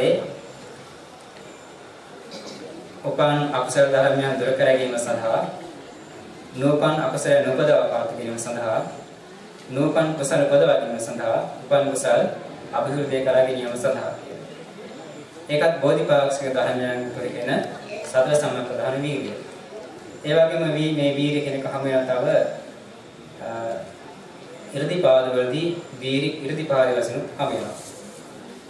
එතන මේ කියන වීර්යය අපේ සංතයන්ට දිනු කරගන්න. මේ සඳහා අපි කටයුතු වෙන්නේ කුසීත භාවයෙන් දුර වෙලා ඒ වීර්ය වැඩෙන විදිහේ කටයුතු වල නිරත වීම. ඒ සඳහා දැන් නොකයින් සිල් වරක් කෙනෙක් නම් ඒ සිල් රකින්න උත්සාහ කරනවා. එක සිල් පදයක් හරිය රකිමින් ඒක දිනු කරන්න ඕන. ඊට පස්සේ තව ශික්ෂාපද ආරක්ෂා කරන්න ඕන. මානසික වීර්යයත් අවශ්‍ය වෙනවා. මානසික වීර්යය කියන්නේ නැතිනම් කයින් මේ කිසි දෙයක් කරන්නේ නැහැ. හින්දා වීර්ය වශයෙන් හඳුනන ප්‍රධාන වශයෙන් මේ සිතේ ඇතිවන වීර්ය කියන චෛතසික ධර්මයයි. ඒ මුල් වෙලා තමයි කයින් අපි හැම දෙයක්ම සිද්ධ කරන්නේ. එතකොට මේ සඳහා පුහුණුවක් අවශ්‍ය වෙනවා. පුහුණු කර යුතුයි. ක්‍රමයෙන් තමාගේ භාවනාවන් ක්‍රමයෙන් සිදු කරලා කාලය දියුණු කරමින් ඒ සඳහා පුරුව සකස් කරගන්න ඕනේ. ඉතින් ඒ සඳහා මුලින් ආරම්භ ධාත අවශ්‍යයි. ඒ දිගට කරගෙන යාම ඒ කෙලෙසුන්ගේ මිදෙන දක්වා හිත ගැනීමට නික්කම ධාත අවශ්‍යයි. අවසාන ප්‍රතිඵල දක්වා ගෙන යන පරක්කම ධාත අවශ්‍යයි. වීර්ය දියුණු නොකරපු කෙනා මේ විදිහේ යම් ක්‍රම වේද තුලින් වීර්ය දියුණු නොකරපු කෙනා හිතන විදිහ ගැන බුදුරජාණන් වහන්සේ ධර්මයේ පෙන්වා දීලා තියෙනවා. මේ කියන කුසීත වස්තු කියලා කුසීත වස්තු 8ක් ගැන ධර්මයේ පෙන්වා දෙනවා. ඒ කියන්නේ වීර්ය වඩ නැති කෙනා, කුසීත කෙනා, කම්මැලි කෙනා හිතන්නේ මේ විදිහට. දැන් යා හිතනවා යම් කිසි දුර බැහැර ගමනක් යන්නට තියෙනවා නම් ඒ දුර බැහැර ගමන යන්නට තියෙන කෙනා යා හිතනවා දැන් බොහෝ දුර ගමනක් යන්නට තියෙනවා. ඒ ගමන යනකොට වෙහෙස වෙන්න වෙනවා. ඒක දුෂ්කරයි. ඒ නිසා ඒ ගමන යන්නට තියෙන හින්දායි කියලා තම වෙනදා භාවනා කරපු කෙනෙක් නම් වේවා ඒ කෙනා කල්පනා මේ ගමන යන්න හින්දා වෙහෙස වෙන්න තියෙනවා වේලාවසනින් නිදා ගන්න ඕන. සමේ බණ භාවනා කරන්න බුද්ධ වන්දනාවෙන් කරන්න දැන් වේලාව නෙමෙයි විවේක ගන්න ඕනයි කියලා කුසීත භාවයෙන් යුක්තව නිදා ගන්න. භාවනාදී කුසලදර නොකර ඉන්නවා. ඒ ගමන ගිහිල්ලා ආවන් පස්සේ කල්පනා කරනවා මම මේ බොහොම දුර ගමනක් ගිහින් ආවේ. දැන් කයට හරි වෙහෙසයි. කාටකතිය මහන්සි. ඒ නිසා දැන් ওই බුද්ධ වන්දනාවම් පිරිත් සාධාරණ භාවනාව සිදු කරන්න වෙලා නෙමෙයි කියලා අන්න ඒ ගැන හිතලා මහන්සියක හිතාගෙන කුසීතේ කම්මැලි නිදා ගන්න. ඒ දෙවෙනි කුසීත වස්තුව. ඊළඟට යම් කිසි වැඩක් කරන්න තියෙනවා. මේ අපේ ජීවිතයේ දෙන අවස්ථාව. කිසියම් වැඩක් ප්‍රධාන කාර්යයක් කරන්න තියෙනවා නම් ඒ වැඩ කටයුතු කරන්න තියෙනවා කියලා හිතන්නේ යම් කිසි තමන්ගේ ඒවා වෙන කෙනෙක්ගේ ඒවා වැඩක් කාරණයක් කරන්න තියෙනවා වැඩක් කරන්න තියෙනවා නම් එයා කල්පනා කරන හිට මෙහෙම වැඩක් කරන්න තියෙනවා. මේ වැඩේ කරන්න යනකොට මහන්සි වෙන්න වෙනවා. ඒ නිසා දැම්ම වේලාවසන නිදා ගන්න ඕනේ කියලා බහන භාවනා ආදී යම් කරන්න තිබුණා නම් ඒවත් හැර දාලා නිදා ගන්න කුසීතව. තමයි කුසීතව. ඊළඟට ඒ වැඩේ කරලා අවසන් වුණාම හිතන්නේ දැන් මේ වැඩ කරලා අවසන් වුණා විතරයි හරි මහන්සි කියලා හිතලා නිදා ගන්නවා කුසීතව නිදා ගන්නවා. හතරවෙනි කුසීතව. ඊළඟට යාට දැන් රෝගයක් හැදෙනවා වගේ ලෙඩක් හැදෙනවා වගේ. දැන් උණ ගතිය වගේ නැංගපත වේදනාවක් තියෙනවා. දැන් හිතෙනවා නිකන් මේ යම් කිසි ලෙඩක් හැදෙන රෝගයක් හැදෙනවා වගේ කියන ලක්ෂණ රෝග ලක්ෂණ පහළ වෙනවා නම් අසිනීප ගතියක් දැනෙනවා නම් කායයට. ඒක නා කල්පනා කරන දැන් මේ අසිනීපයක් හැදෙනවා වගේ දැන් මේ වෙලාවේ භාවනා කරන්න ගියොත් එහෙම මේ අසිනීපය තව උත්සාහ වෙනකම් වැඩි වෙන්න පුළුවන්. ඒ නිසා නිදා ගන්න ඕනේ කියලා අනුපසීතව කාමයෙන් නිදා ගන්න. ඒ අසිනීපය හොඳ වුණාන් පස්සේ එයා කල්පනා කරන මේ ඉලේ යන්තම් හොඳ වුණා විතරයි ධම්ම බණ භාවනා කරන්න ගියොත් එහෙම නැවත මේ දෙවිය වැඩි වෙන්න පුළුවන්. භාවනා කරන කායික ශක්තිය අවශ්‍යයි. ඒ නිසා ධම්ම භාවනා කරන සුදුසුනේ මේ තව ටික දවසක් විවේක ගන්න ඕනේ කියලා නිදා ගන්නවා. ඊළඟට දැන් ආහාර ගන්නකොට තමන්ට එදා හොඳ ආහාරයක් ලැබුණ නැතිනම් කොසකින් නිවා ගන්න තරම් ප්‍රමාණවත් ආහාරයක් ලැබුණ නැතිනම් කාබනක් අද හොඳට ආහාරයක් ලැබුණේ නැහැ. තාම බඩගිනි. නැගර පණ නැති ගතිය තියෙනවා කියලා හිතලා ඔන්න එදාත් භාවනා නොකර ඉන්නවා. නිදා ගන්නවා. එතන භාවනාවෙන් වැළකෙනවා. හොඳ ආහාරයක් ලැබුණා. බඩ පිරෙන හොඳ ආහාරයක් ලැබුණාම පස්සේ කාබනක දැන් හොඳ ආහාරයක් ලැබුණා. හොඳට බඩ පිරලා තියෙන්නේ දැන් පෙරව ගන්න ටිකක් අමාරුයි. ඒ සබත සම්මාදී වැඩි ඒක යන විතරක් නිදා ගන්න. මෙන්න මේ විදිහට කාරණා 8ක් බුදුරජාණන් වහන්සේ පෙන්වා දෙනවා. දියුණු නොකරපු වීර්ය ඇති කෙනා එතන විදිහ. ඉතින් කොසීද කෙනා කම්මැලි කෙනා හිතන්නේ ඒ ආකාරයටයි කියලා පෙන්වා දෙනවා.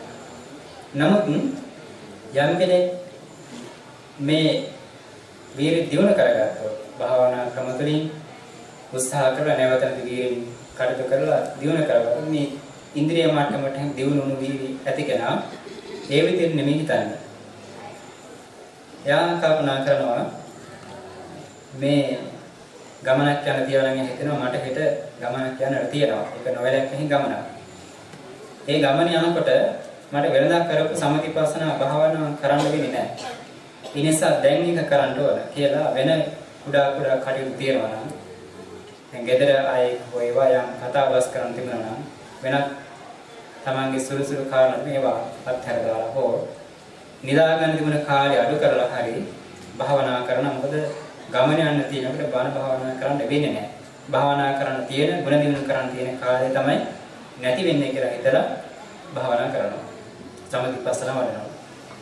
ඒ ගමන අවසන් වුණ කියලා හිතන්නේ මේ ගමන් කටයුතු හේතුවෙන් මගේ වෙනදා කරන්න තිබුණු සමතිපස්සනා භාවනාව කුසල ධර්ම හරියට කරන්න දුන්නේ නැහැ. ඒ නිසා දැන් එක හොඳින් කරන්න ඕනේ කියලා ඉක්මනින්ම තමන්ගේ කය පිරිසිදු කරගෙන වෙහෙස සංසිඳුවාගෙන වෙනදා නිදාගත කාලය අඩු කරලා වැඩියෙන් භාවනාදී සිදු කරනවා. දැන් වීර්යවන්ත කෙනා වීර්ය වැඩෝ කෙනා සේදන පදේ ඒ පෙන්වලා දෙනවා. ඊළඟට යම්කිසි කාර්යයක් වැඩක් කරන්න තියෙනවා නම් තමන්ගේ ඒවා වෙන කෙනෙක් කියවා දැන් හිතනවා මට හෙට මේ වැඩක් කරන්න තියෙනවා. ඒ ඉස්සරහට වැඩක් කරන්න තියෙනවා. ඒ කටයුතු හේතුවෙන් මම සමතිපස්සනා භාවනා කරන්න වෙන්නේ නැහැ. ඒ නිසා ඒක දැන් කරන්න ඕනේ කියලා අනිත් සුළුසුළු කාරණා අත්හැර දාලා නිදාගන්න කාලය අඩු කරලා සමතිපස්සනා භාවනාවට නිරත වෙනවා. ඒ වැඩි අවසන් වුණාන් පස්සේ කල්පනා කරන්නේ මේ වැඩ කටයුතු කරන්න වෙන නිසා මගේ භාවනාව කරගන්න දුන්නේ වැඳා වගේ. ඒවා අඩු වුණා. ඒ දැන් ඒවා කොහොමද කරන්න ඕනේ කියලා වැඩියෙන් භාවනාවට නිරත වෙනවා. අසනීපයක් හැදෙන්න වගේ නිකන් අංගපත වේදනාවක් වෙන ගැහෙන්න වගේ. රෝගයක ලක්ෂණ පහළ වෙනවා.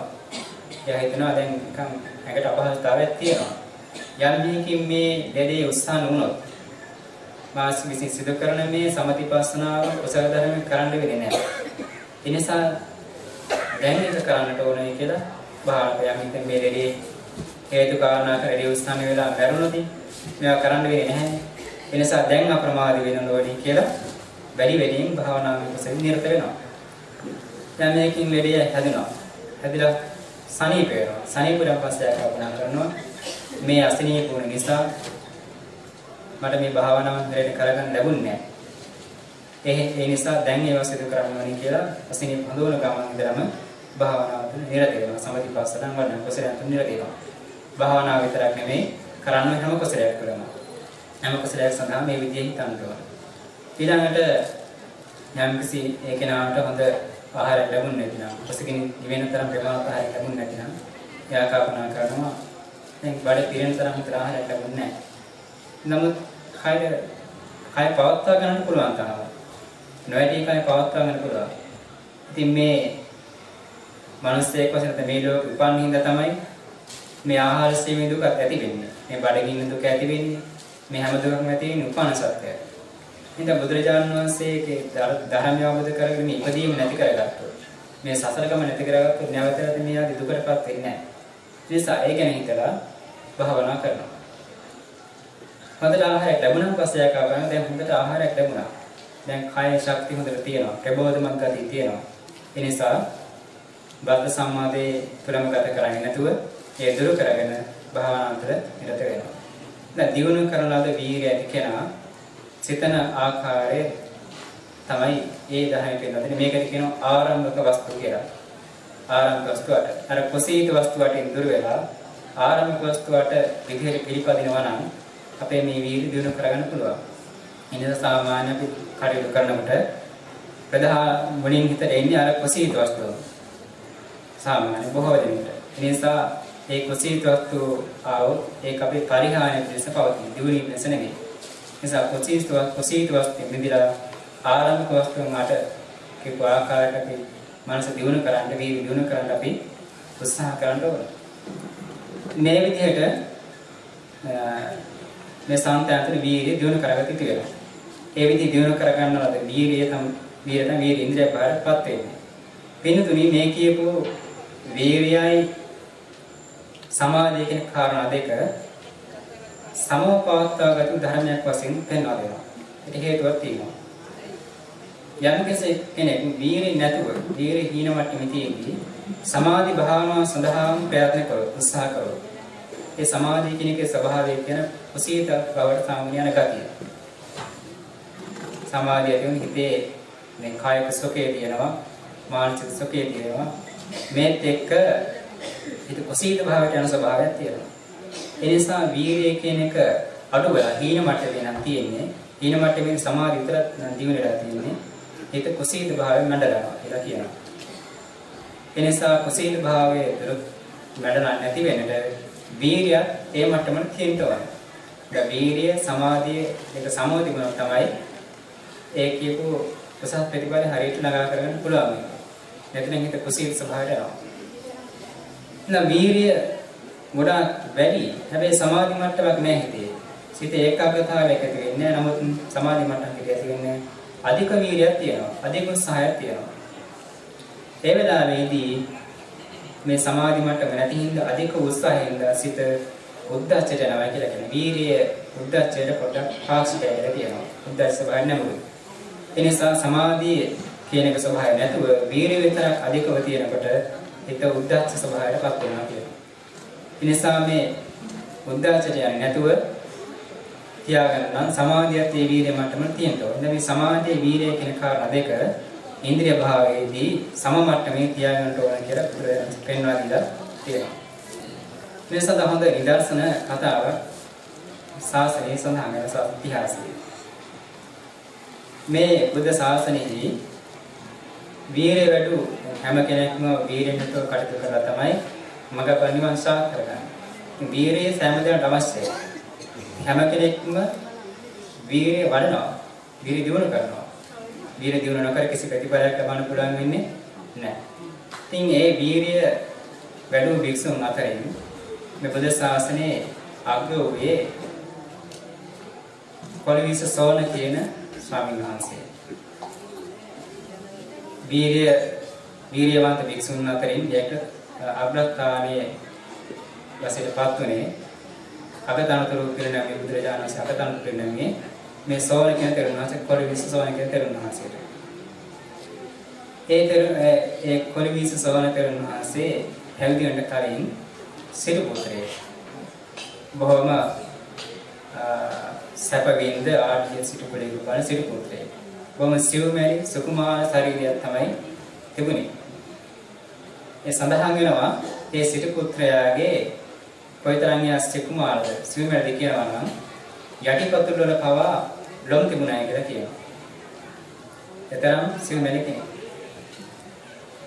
ඉතින් එක දවසක් බිම්බිසාර රජුව මගධ අධිපති බිම්බිසාර රජුව මේ සිටු පුත්‍රයා මේ දෙපතුල් වල ලොම් තියෙන සිටු පුත්‍රයා දකින්න ඕන කියලා රජමාලිගයට පවක් හැදවගත්තා කියලා කියනවා. ඉතින් අවස්ථාවක බුදුරජාණන් වහන්සේ දේශනා කරන ධර්මය අහලා මේ සෝන සිටු පුත්‍රයාට හිතුණා පැවිදි වෙන්න ඕනේ කියලා.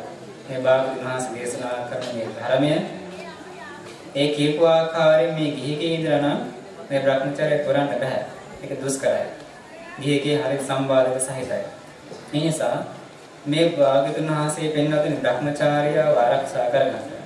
පිරිසුදුලස ලකින්න පැවිදි වෙන්න ඕනේ කියන විතර බුදුරජාණන් වහන්සේගෙන් පැවිදීමට අහනවා. සිතමාපයන්ගෙන් අවසර ලබාගෙන පැවිදි වෙනවා. පැවිදි උපසම්පදා ලබාගෙන කමඨහන් අරගෙන බොහොම වීරියෙන් යුක්තව භාවනා කරනවා. මේ ස්වාමීන් වහන්සේ මේ මාර්ගඵල අධිගමනය කරගෙන සඳහා කොයිතරම් වීරිය කළාද කියනවා නම් දැන් මුලියම් තිස්සේ සක්මන් කරනවා. නිදි කිරා වැටෙන්නේ නැතුව සක්මන් කරනවා. පරයන්ක භාවනාවේ ඉන්නවා නිදි කිරා වැටෙනවා ගැන සක්මන් කරනවා. මෙහෙම සක්මන් කරන බොහොම සිවුමයි ශරීරයක් තිබෙන කෙනෙක් හින්දා පා බිඳිලා ලේ ගන්න ගන්නවා. ඒ සක්මන් කරනවා. පා බිඳිලා මුලින්ම සක්මන පවා කියනවා හරියට ගවය මරපු තරක් වගේ ලේ ගන්නයි කියනවා. ඒතියෙදි නැවතීම සක්මන් කරනවා. ඉතින් දෙපතුලෙන් සක්මන් කරන්න බැරි ඉඳගෙන සක්මන් කරන්න බැරි වුණොත් දන ගහගෙන සක්මන් කරනවා. දන ගහන ගියා කියනවා. මේ විදිහට බොහෝ වීර්ය කරා. දැන් සක්මන ලේ වලින් තෙත් වෙලා. මේ තරම් වීර්ය කරපු කෙනෙක් ගැන සඳහන් වෙන්නේ නැහැ. බුදුරජාණන් වහන්සේ බෝධි සම්භාරපු කරන කාර්ය හරුණා. බුද්ධත්වයට අවබෝධ කරගෙන සඳහන් කරන වීර්ය හරුණාම ශ්‍රාවකයෙක් වශයෙන් උත්කෘෂ්ඨ වීර්යයක් කරලා තියෙන මේ සෝන තෙරුණාංශය. ඉතින් මේ සානස කල්පනා කරා මම තරම් මේ වීර්ය වේල කෙනෙක් උත්සාහ කරපු කෙනෙක් නැහැ. මෙච්චර උත්සාහ කරලවත් මට සමාධි මාත්‍රයක්වත් උපදවන්න බැරි වුණානේ කියලා කලකිරෙනවා. කලකිරලා හිතනවා මම අභය පුද්ගලයෙක් වෙන්නේ නැති. මේක මට ප්‍රතිඵල ගන්න පුළුවන් වෙන්නේ නැහැ. නිසා ගිහි ගිහිල්ලා නැවත ගිහි ගෙදර ගිහිල්ලා පින්දහම කරනවා. දන් පින්කම් කරනවා කියලා හිතාගෙන කුටියට යනවා. ඒ චේතනාව ඒ මොහොතේ බුදුරජාණන් වහන්සේ දකිනවා. දිවස් නුවණින් දකිනවා. ඒ සිතිවිල්ල දැක්ක බුදුරජාණන් වහන්සේ ඒ ලාවේ වේරවනාරාමයෙන් වැඩ වාසය කළේ. ශක්තිමත් පුරුෂයෙක් හැකලුපුවත දිගු කරනවා වගේ දිගු කරාට හකුලනවා වගේ ඒ ආරාමේ අතුරුදහන් වෙලා සෝවාන් ස්වාමීන් වහන්සේ ඉදිරියේ පහළ වෙනවා. පහළ වෙලා සෝවාන් ස්වාමීන් වහන්සේ මහාන ඔබට මේ විදිහේ සිතවිල්ලක් පහළ වුණා නේද කියලා.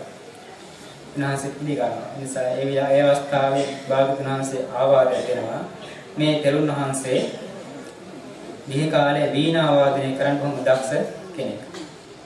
ඒ උන්වහන්සේ ඒ ගිහි කාලේ කරපු ශිල්පයම උපමා කරගෙන වීර්ය සමකරගත් ආකාරයෙන් පෙන්වා දෙනවා. අහනවා සෝනේ මේ ඔබ ගිහි කාලේ වීණා වයන බොහොම දක්ෂ කෙනෙක් නේද කියලා.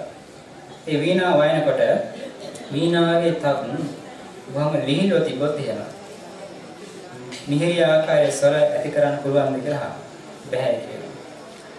වීණාවත ඊටාම දැඩි කරොත් ඕනතරම් තද කරොත් එහෙම මිහිරි ස්වර වයන්න පුළුවන්ද කියලා අපේ බෑ කියලා. එහෙනම් කොහොමද කරන්න ඕන කියනවා. ඒ වීණාවත මධ්‍යම ප්‍රමාණයේ තද කරලා තියෙනවා. අවශ්‍ය ගාන තද කරලා තියෙනවා. එහෙමනම් තමයි මිහිරි ආකාරයට තමන්ට අවශ්‍ය ස්වරයන් වයන්නට පුළුවන්. ඒ නිසා ඒ වගේ මේ වීර්යයද සම කරගන්න ඕන. අධික වශයෙන් වීර්ය කරන්න ගියොත් සමාධිය නැතිව අධික වීර්ය කරන්න ගියොත් යන් හිත උද්දච්චයට යනවා, හිත විසිරෙන්න ගන්නවා. එහෙම ඒ අවස්ථාවේදී අර සෝන කරුණාසනා වගේ දැන් මෙච්චර වීර්ය කරලා ප්‍රතිඵල ගන්න නැහැ නේ කියලා කලකිරෙනවා. භාවනාවක් එපා වෙනවා. සමාසාරි භාවනාවක් නතර කරලා දාන්න. ඒ නිසා වීර්ය සාමට්ටමේ තියාගන්න ඕන. ඉතින් වීර්ය නැතුව සමාධිය කරා කරන්න කෙනෙක් උත්සාහ කරොත් හිත කුසීතට යනවා. වීර්ය හීනවලත් එහෙම හිත කුසීත පක්ෂයට යනවා. ඒ නිසා සමාධියත් වීර්ය දෙක මේ විදිහේ සමාපවත්වාගත ධර්මයක් කියලා දැනගන්න ඕන ධර්ම පෙන්වනවා. ඒ නිසා ඒ කාරණේ දතියි. එහෙම නැතිනම් කෙනෙක් අධික වශයෙන් වීර්ය කරන චිත්ත සමාධියක් නැහැ. ඉතින් ඒක නාකාවරන මම මෙච්චර උත්සාහ කළා වීර්ය කරා ප්‍රතිඵලයක් නැහැ නේ කියලා සමාධිපස්සනා භාවනාව කරලා දානවා. තමයි පැවිද්දත් එපා වෙලා යන්න යනවා. නැත්නම් ගිහිගෙන භාවනාදී කොටසෙන් නවතිනවා. ඒ නිසා මේ කාරණා දෙක සමවතින. වීර්ය නැතිනම් වීර්ය හීන කෙනා කුසීතව කටයුතු කරන නිසා සමාධිපස්සනා භාවනාවට නිරත වෙන්න උත්සාහ කරනවා. සමේ වීර්ය සමාධි දෙක සම මට්ටමේ තබා ගන්නට ඕන ධර්මතාවයක් වශයෙන් පෙන්වා දෙනවා.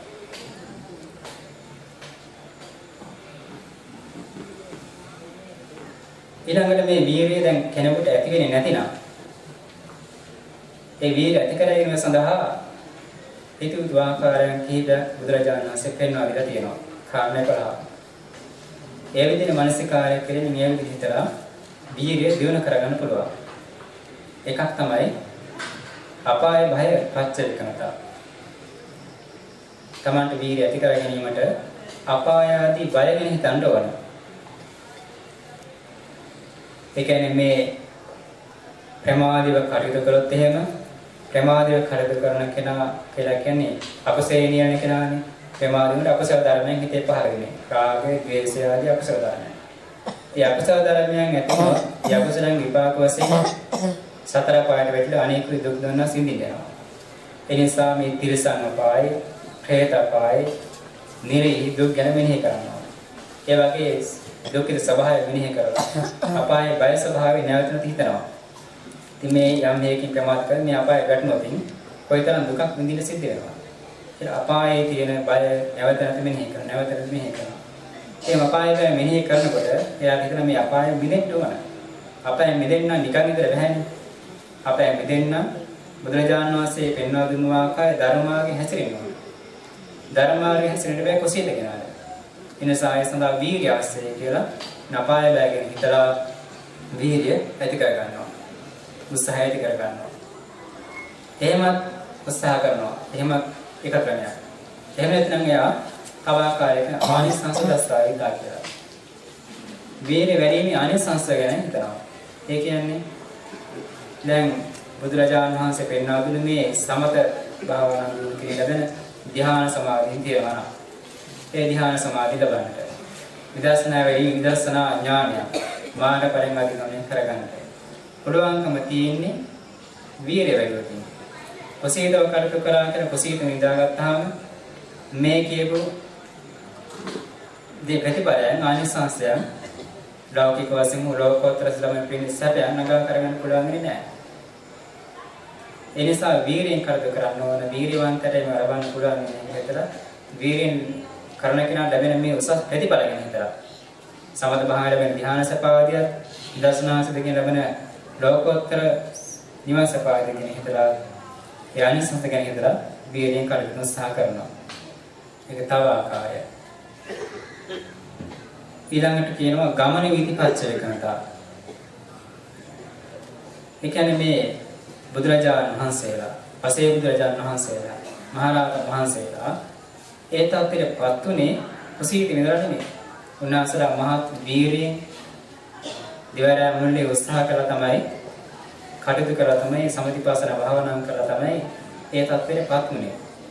ඒ නිසා බුදුරජාණන් වහන්සේලාගේ මේ මාර්ගය යන්න අවශ්‍යයි. මේ මාර්ගයේ වීරික යන්න බෑ කුසීතව ඉන්න කෙනාට. වීරියවන්තයෝ තමයි ඒ බුද්ධ ආදී අරගෙන වහන්සේලා ගමන් කර මාර්ගය යන්න පුළුවන්. ඒ නිසා කුසීත භාවයේ මිදීමේ ඵලක් නැහැ. එයින් අර්ථයක් නැහැ කියලා හිතලා මේ බුද්ධ ආදී අරගෙන වහන්සේලාගේ මාර්ගය යන්න නම් වීරිය අවශ්‍යයි කියලා වීර උපදවාගෙන කටයුතු කරනවා. ඊළඟට එහෙමත් නැතිනම් පින්ඩපාතපස්සායන්තා කියලා කියනවා මේ සාමින්හාසයලා නම් දැන් Tamanට මේ පින්ඩපාත දානය සිව්පස ලබා දෙන පින්න තුන් ගැන කියනවා. ඒ සිව්පස ලබා දෙන්නේ බොහොම ශ්‍රද්ධාවෙන්. දැන් ඒවා සිව්පසේ පරිභෝග කරලා කුසීත පිටියොත් එහෙම ඒ සදහැතෙන් දුන්නා සිව්පසේ හේතුවෙන් එයාට පුණ්‍යලාභයක් බොහෝ පුණ්‍යලාභයක් ඇති කරගන්න වෙනවා. නිසා එයාගේ පුණ්‍යලාභය තව වඩා වර්ධනය වෙන්නට තමා කුසීත වෙන්න හැරෙන්නේ නැත වීරයෙන් කටයුතු කරන්න. ඒ සිව්පසේ වල කුසීත පිටියොත් එහෙම තේරුම් අර්ථයක් සිදු කරන්න වෙන්නේ. ඒ නිසා සිව්පස පූජා කරපු දායක පිරිතුන්ට තව තවත් අර්ථයක් සිද්ධ වෙන්නට තමන් වීරයෙන් කටයුතු කරන්න ඕන. සමතිපස්සන වඩන්න ඕන කියලා හිතලා ඒ සිව්පස ලබන දායකයන් අනුග්‍රහ පිණිස වීර්ය වඩන වීර්ය ඇති කර ගන්නවා. ඊළඟ තව ආකාරයක් වෙනවා දෙනවා සත්තුම්හන්ත පච්චේකතා. තමන්ගේ ශාස්ත්‍රඥ වහන්සේගේ මහත්ත්වය ගැන කල්පනා කරනවා. බුදුරජාණන් වහන්සේ කියලා කියන්නේ කයිරාට තමයි රවටන්න පුළුවන් කෙනෙක් නෙමෙයි. ඒ නිසා බුදුරජාණන් වහන්සේ කියලා කියන්නේ මේ අපව සසර දෙකින් අත්මදවන්නට සතර බොහෝ කාලයක් පාරමිතා පූර්ණ කරලා අනන්ත ප්‍රාණ දුක් විඳලා පාරිපූර්ණ කරලා කෙනෙක්. උන්වහන්සේ අපම දුක් විඳලා තමයි බුද්ධත්වයට වෙලා අපට මේ ධර්ම මාර්ගය පෙන්වා දෙලා තියෙන්නේ. තමන්ගේ මේ ශාස්ත්‍රඥ වහන්සේට යම් පූජාවක් කරනවා නම් ඒ කුතුම්මාකරණ සිදු කරන්න ඕන. මේ බුදුරජාණන් වහන්සේ පෙන්වා දීලා තියෙනවානේ. ප්‍රතිපත්ති පූජාවෙන් පූජා කරන කෙනා තමයි මාව මැනවින් පිළිවේ කියලා. ඒ නිසා මනාලෙසින් බුදුරජාණන් වහන්සේ ප්‍රදාන ප්‍රතිපත්ති අනුගමනය කරන්න ඕන. බුදුරජාණන් වහන්සේ කරන තුන් බුදු පූජා කරන ප්‍රතිපත්ති ධර්ම ලියන්න ඕන. ඒ ප්‍රතිපත්ති ධර්මයන් තුළ සමතිපස්සනා ප්‍රතිපත්ති ධර්මයන් තුළ ලියන්නේ බෑ කුසීතව ඉන්න කෙනා. ඉතින් වීර්යයෙන් කටයුතු කරන්න ඕන කියලා. ඒ ගැන ඉතින් සාස්ත්‍රුන් වහන්සේගෙන් හිතලා භාවනා කරනවා. සමතිපස්සනා ප්‍රතිනියනවා. ඊයවත් නැතිනම් දායජ මහත පච්චවිකන්තය කියනවා. බුදුරජාණන් වහන්සේ පෙන්වන දායාදය. බුදුරජාණන් වහන්සේගේ ශාසනයේ දායාදය තමයි ලබන්න තියෙන ඒ ලෝකෝත්තර නිවන් සත්‍යය. අත මාර්ග ප්‍රතිගමනය. අවලෝක ධර්ම පිළිගාමය. එවන නැතිනම් ලෞකික වශයෙන් නම් ධ්‍යාන සමාධිය. ඉතින් මේවා ලබන්නට පුළුවන් වෙන්නේ නැහැ කුසීත වෙන කෙනාට. දැන් ගෙවල් වල නම් දෙමෝපියෝන්ගේ දායාදයන් ලබන්න කැමති දරුවෝ උත්සාහයෙන් කටයුතු කරන්න ඕන. උත්සාහයෙන් කටයුතු කරලා තමන් දියුණු වෙන්න ඕන, ඉගෙන ගන්න ඕන. මොකද කුසීතව කම්මැලිකම ඉන්න කෙනාට දෙමෝපියන්ගේ දායාදයන් ලබන්න පුළුවන් නැහැ. ඒ බුදුරජාණන් වහන්සේගේ දායාදය කියන ඒ ලෝකෝත්තර සැපය මාර්ගඵලයන් අධිගමනය කරගන්න නම් වීර්යයෙන් කටයුතු කරන්න ඕන. ඒ දායාදය ගැන හිතලා වීර්යය උත්සාහය කරගන්න. ඊළඟට සබ්‍රහ්මචාරී මහතපත් වෙනවා. මේ සබ්‍රහ්මචාරයෙන් ගැන හිතනවා. තමන් එකට බණ භාවනා කරන එකට සමතිපස්සනවන්න සබ්‍රහ්මචාරයෙන් ගැන දිහා බලන්න. ඉතින් ඒ අය යම් ප්‍රතිපලයක් ලැබුවා නම් භාවනා යම් ප්‍රතිපලයක් දිනු කරගත්තා නම් ඒ සුදු කරේ නිකම් කුසීත නෙමෙයි වීර්යයෙන් කටයුතු කරලා. නිසා ඒ අය වීර්යයෙන් කටයුතු කරනවා නම් පුළුවන් නම් මට බැරි කමක් නැහැ. මට පුළුවන් නේ කියලා හිතලා ඒ අයගෙන් හිතලා තමන් වීර්යය ඇති කරගන්න. උදාහරණයක් වීර්යය ඇති කරගන්න. ඒ වගේම කියනවා ඒ ආකාරයෙන් මේ තමන් තුළ නූපන් වීර්යය ඇති කරගන්න පුළුවන්. මේ වීර්යය තව දියුණු කරගන්න පුළුවන්. ඒ වගේම තමයි කුසීත පුද්ගල පරිවර්ජනතාව කියලා කියනවා. මේ කුසීත පුද්ගලයන් දුරු කරන්න ඕන. දැන් කුසීත පුද්ගලයන් සේවනය කරන්න ගියොත් එහෙම ඇසුරු කරන්න ගියොත් එහෙම ඒ කුසීත භාවය Tamanටත් ඇති වෙනවා. දැන් යම් හිතන්න බෝ වෙන ලෙඩක් තියෙනවා කියලා වෛරසයක්. ඒ වෛරස් ලෙඩක් හදිච්ච කෙනා නිතරම සමීප ඇසුරු කරන්න ගියොත් එහෙම ඒ ලෙඩේ Tamanටත් බෝ වෙනවා. ඒ වගේ කුසීත කෙනා කම්මැලි කෙනා එක්ක ඇසුරු කරනකොට කම්මැලිකම Tamanට බෝ වෙනවා. Tamanත් ඒ විදිහට කම්මැලි වෙනවා. කුසීත වෙනවා. එහෙනම් ඒ කුසීත පුද්ගලයන් දුරු කර යුතුයි කියලා පෙන්වා දෙනවා. ඒ ඇසුරු නොකර යුතුයි. ආරද්ධ විනී පුද්ගල සේවක කෙනෙක් වීර්ය ආරණ්‍ය වීර්යෙන් දති පුද්ගලයා සේවනය කරන්න ඕනේ, ඒකට ඇසුරු කරන්න ඕනේ. ඒතර එයා ඇසුරු කරනකොට ඒ කට්ටියගේ උපදෙස් අරගෙන, ඒ කට්ටිය ආදර්ශයට අරගෙන තමන්ගේ වීර්යය දියුණු කරගන්න පුළුවන්. ඒ වගේම කියනවා තදින් වීර්යය පිළිබඳ නැමුණු සිත් ඇතිව කටයුතු කරන්න ඕනේ.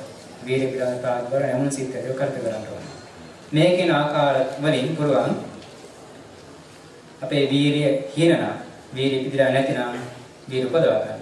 උපන් වීර්ය හීනනම් ඒක දියුණු කරගන්න පුළුවන්. ඉඳා කුසීත භාවයට යනවා නම් මේ හැම අවස්ථාවකම මේ කාරණාව මෙනෙහි කරලා ප්‍රත්‍යක්ෂ කරලා වීර්ය උපදවා ගන්නට අවශ්‍ය වෙනවා. ඒ විදිහට වීර්ය උපදවාගෙන ඒ වීර්ය දියුණු කරගත්තාම වීර්ය ඉන්ද්‍රිය භාවයටත් පත් වෙනවා. මේ ඉන්ද්‍රිය භාවයට පත් කරගන්න වීර්ය අපිට උපකාර වෙනවා.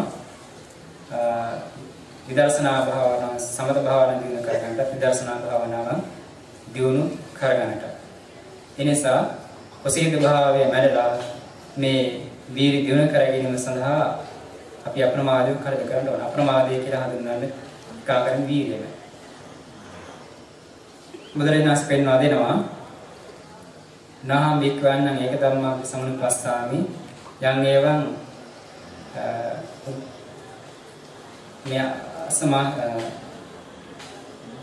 අනුපන්නස්ස අකුසල ධම්ම සුපාදාය උපන්නස්ස අකුසලස පහීනාය මේ වීර්යය කියන්නේ පිහින කියන නිසා එකම ධර්මයක් වශයෙන් වීර්යය ගැන පෙන්වා දෙනවා. තමගේ සංතායන් තුළ උපන්න අකුසල ධර්මයන් දෙන්නේ අකුසල ධර්මයන් ප්‍රහීන කර ගැනීම සඳහා නූපන්න කුසල ධර්මයන් දෙන්නේ නූපන්න කුසල උපදවා ගැනීම සඳහා එකම ධර්මයක් වශයෙන් පෙන්වා දෙනවා වීර්යය. ඉතින් මේ වීර්යය කියන අපේ සංතායන් තුළ දියුණු කර ගන්න ඕන. ඊළඟට පින්නතුනි මම පෙන්වා දුන්න සමාධි කියලා ධර්මතාවය. ඒ කියන සමාධිය ධර්මයේ ප්‍රවේද වශයෙන් අපට පෙන්වා දෙනවා. සමාධිය කියපු මේ ධර්මතාවය ප්‍රවේද ආකාර ගණනාවකට ධර්ම පෙන්වා දෙනවා. එක ආකාරයකින් තමයි වික්ෂිප්ත භාවය දුරු කරන ස්වභාවයෙන් සමාධි එක ආකාරයකින් පෙන්වා දෙනවා. ඒ වගේම මේ සමාධියම ලෞකික සමාධියයි ලෝකෝත්තර සමාධිය කියලා ප්‍රභේදයක් වශයෙන් පෙන්වා දෙනවා. ලෞකික සමාධිය කියලා කියන්නේ ලෞකික සිත් වශයෙන් පෙන්වා දෙන කාමාවචර සිත්තරත්, රූපාවචර සිත්තරත්, අරූපාවචර සිත්තරත් කියන චිත්ත ඒකාග්‍රතාවය කියනවා ලෞකික සමාධිය කියලා. ලෝකෝත්තර සිත් වශයෙන් සැලකෙන සෝවාන්, සකදාගාමි, අනාගාමි අරිහත් කියන මාර්ග සිත් හතරේ, ඵල සිත් හතරේ යෙදෙන චිත්ත ඒකාග්‍රතාවය සමාධිය කියනවා ලෝකෝත්තර සමාධිය කියලා. ඊළඟට තව ආකාරයක් තියෙනවා. උපචාර සමාධිය, අර්පණා සමාධිය. ඒකයි මුලින් පෙන්වා දුන්නා. උපචාර සමාධිය කියලා කියන්නේ අර මුලින් යම් භාවනාවක් කරනකොට උපචාර වශයෙන් නැත්නම් උපචාර සමාධිය විතරක් ඇති කරගන්න පුළුවන් කර්මස්ථාන 10ක් තියෙනවා කියලා පෙන්වා දුන්නානේ. ඒ කමඨාන් වැඩිමින් ඇති වෙනව සමාධියක්. අර්පණ සමාධිය ඇති වෙන්න කලින් ඇති වෙච්ච පූර්ව භාග අවස්ථාවේ ඇති වෙච්ච සමාධිය කියන උපචාර සමාධිය කියලා. ඊළඟට අර්පණ සමාධිය කියලා කියන්නේ අර ධ්‍යාන මට්ටමේ උපදවාගත් සමාධිය කියනවා අර්පණ සමාධිය කියලා. ඒ වගේම පීති සහගත සප්පීතික සමාධි, නිස්පීතික සමාධිය කියලා කියනවා. කියන්නේ ප්‍රීතිය තියෙන සමාධිය සහ ප්‍රීතිය නැති සමාධිය කියලා. ඒක පෙන්වා දෙන්නේ මේ ධ්‍යාන පහක් පිළිබඳව පෙන්වා දුන්නානේ. පළවෙනි ධ්‍යානය, දෙවන ධ්‍යාන, තුන්වෙනි ධ්‍යාන, හතරවෙනි ධ්‍යාන, පස්වෙනි ධ්‍යාන කියලා. මේ අභිධර්මයේ කමෙන් පෙන්වා දෙනවා. ඒ ධ්‍යාන සිත් පහේ පළවෙනි ධ්‍යානයේ, දෙවන ධ්‍යානයේ, තුන්වෙනි ධ්‍යානයේ, එකින් ධ්‍යාන තුනේ ප්‍රීතිය කියන ධ්‍යානංගය යෙදෙනවා. එහෙනම් ඒ ප්‍රීතිය කියන ධ්‍යානංගය යෙදෙන මේ ධ්‍යාන තුනට කියනවා සප්පීතික සමාධිය කියලා. ප්‍රීතිය තියෙන සමාධිය. හතරවෙනි ධ්‍යානෙ, පස්වෙනි ධ්‍යානෙ කියන ධ්‍යාන දෙකේ ප්‍රීතිය දෙන්නේ නැහැ. ප්‍රීතිය දෙන්නේ නැති මේ ධ්‍යාන දෙකට කියනවා නිස්පීතික සමාධිය කියලා. ප්‍රීතිය රහිත සමාධිය කියලා. ඒ වගේම තියෙනවා සුඛ සහගත සමාධි, උපේක්ඛා සහගත සමාධිය කියලා.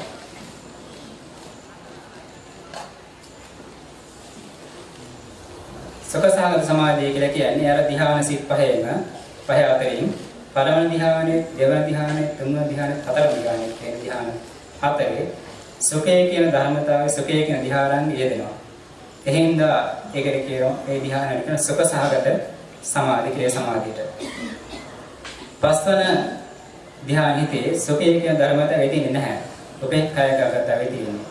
නිසා එහි දෙන සමාධිය කියන උපේක්ඛා සහගත සමාධිය කියලා. මේ විදිහේ සමාධි ප්‍රවේදයන් තියෙනවා.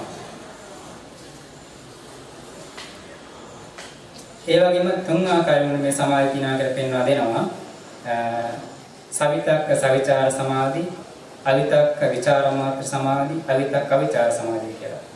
සවිතක්ක සවිචාර සමාධි කියලා කියන්නේ මේ පළවෙනි ධ්‍යානයේ විචාරකය විචාරය කියන ධ්‍යානාංග දෙකම තියෙනවා. ඒ වගේම ඒ හින්දා ඒ සමාධිය කියනවා සවිතක්ක සවිචාර සමාධිය. ඒ වගේම උපචාර සමාධිය මේ විතක්ක විචාරයන් දෙකම තියෙනවා.